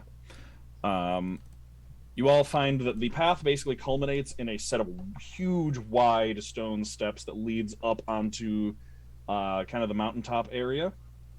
And as you make your way up to that, you can see up ahead of you a huge ice-covered fortress. There's a section in front of you. Can see that there is a frozen set of gardens in front of you. Further ahead beyond that is what looks like almost like a gatehouse. With a wall and portcullis in front of it. Beyond that is a bridge across a massive chasm that leads up to the main fortress itself, with a tower raising up out of it and just covered in ice. And right next to you is a little cabin, right kind of on the edge of the, right on the cliffside. A cabin? Yep, like a little wooden cabin. Does it look Who's like thrusting that? It doesn't look. It doesn't look. It looks very different from the surroundings, and it looks largely. The outside is covered in scratch marks, and the door, the outside and the walls and everything are covered in scratch marks, but the door itself actually looks completely undisturbed, despite being made of wood. That's suspicious. Yeah, Tedros is going to That's start weird. ritual. Tedros is going to start ritual casting Detect Magic. I can also just pop Detect Magic. Yeah. Oh yeah. He's still going to do it, but he knows that there are people who are more talented. Okay. Or certainly quicker. Anyone who casts Detect Magic is going to detects magic, in particular an abjuration spell is cast on the cabin. Abjuration is the school of protection.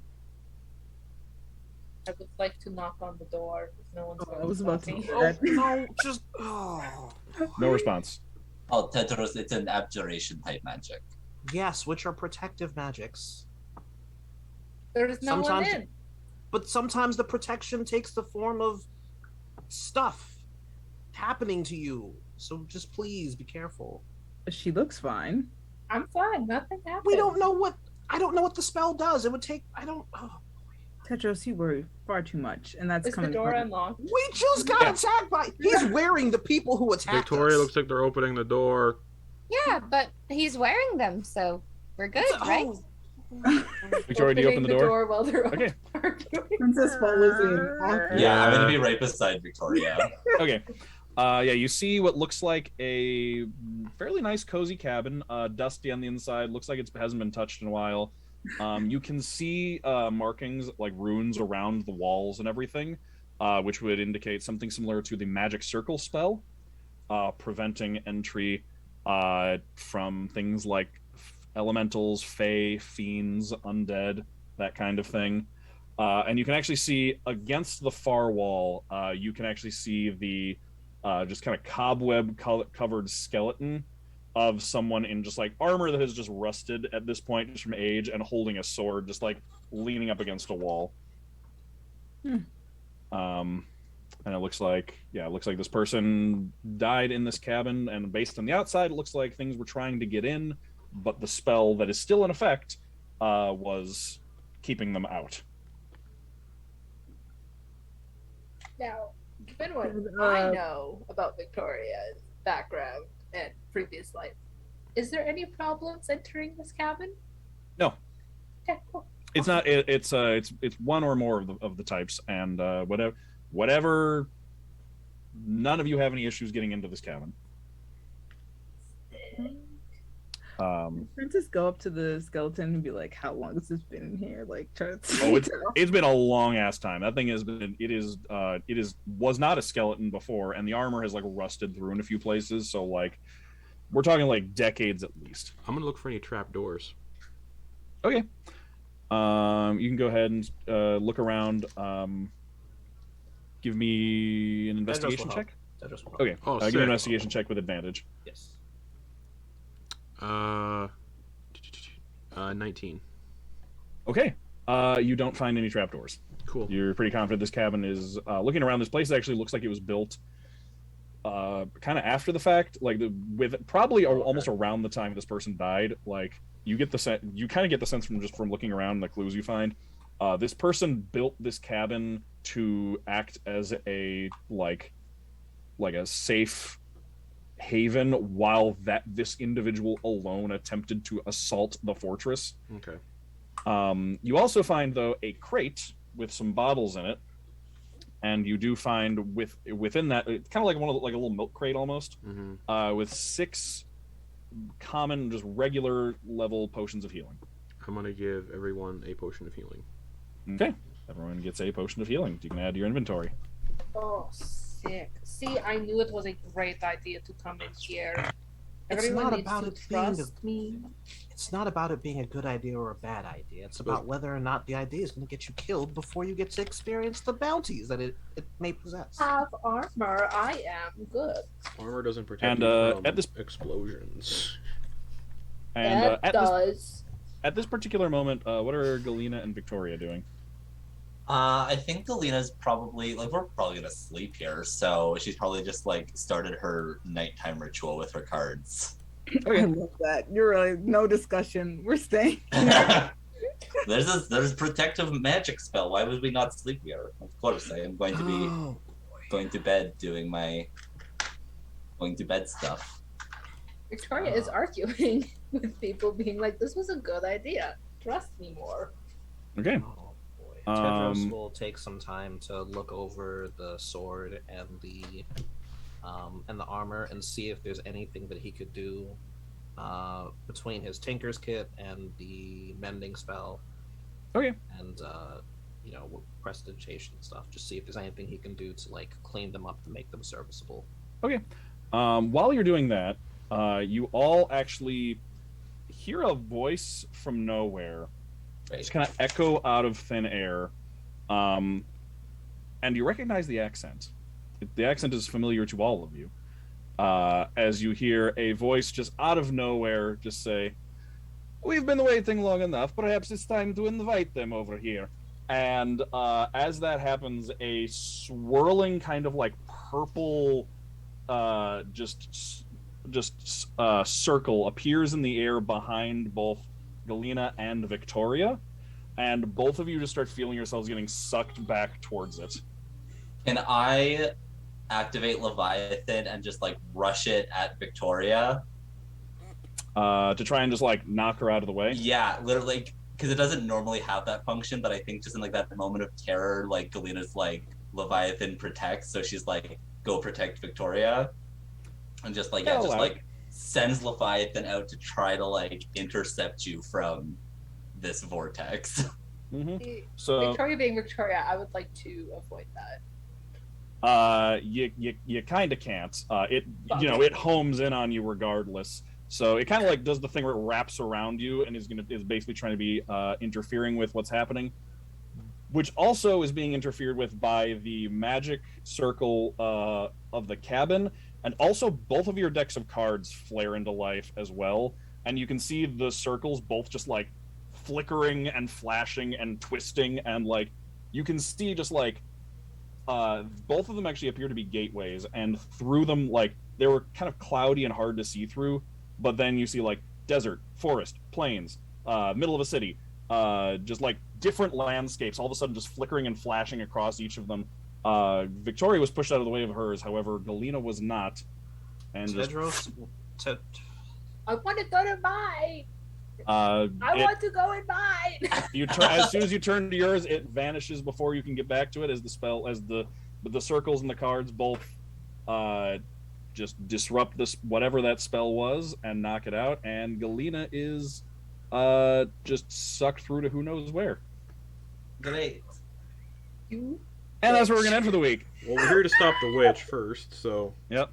Leviathan just makes like a long mournful sound as it's like swirling around Viktoria before it just kind of like magically gets dispersed because I'm clearly nowhere around anymore. Yep. That also the voice you heard was a masculine voice as well. Oh my god. Was it a familiar accent or a familiar voice? Familiar accent. It was Okay, accent. So they don't know the specific voice of the person. Well, all of you recognize the accent. Whether or not they recognize the voice, we'll find out next week. Okay. But it was Galina and Viktoria's accent spoken by a man before a spell tried to yank both of them through after saying something about an invitation. So we'll pick up with that next week, where Flo may or may not be with us. We're not sure because of some new... up in the air right now. Yes. So some things needed to happen to make sure that there was a... We'll talk about it, but there was some things that needed to happen to make sure that Galina could be in and out every other week or so by magical means. So we'll potentially not have Flo with us next week if that's the case. And I think you're definitely going to be gone the week after that, right? Yeah. Okay. So yeah. That takes care of that. You've made your way to the Witch's Fortress. You'll be potentially down one Galina as you go into that, which I've considered and everything. So yeah, thank you for joining us, everybody in chat. Can't wait to see you next week to see where this all goes. And bye-bye.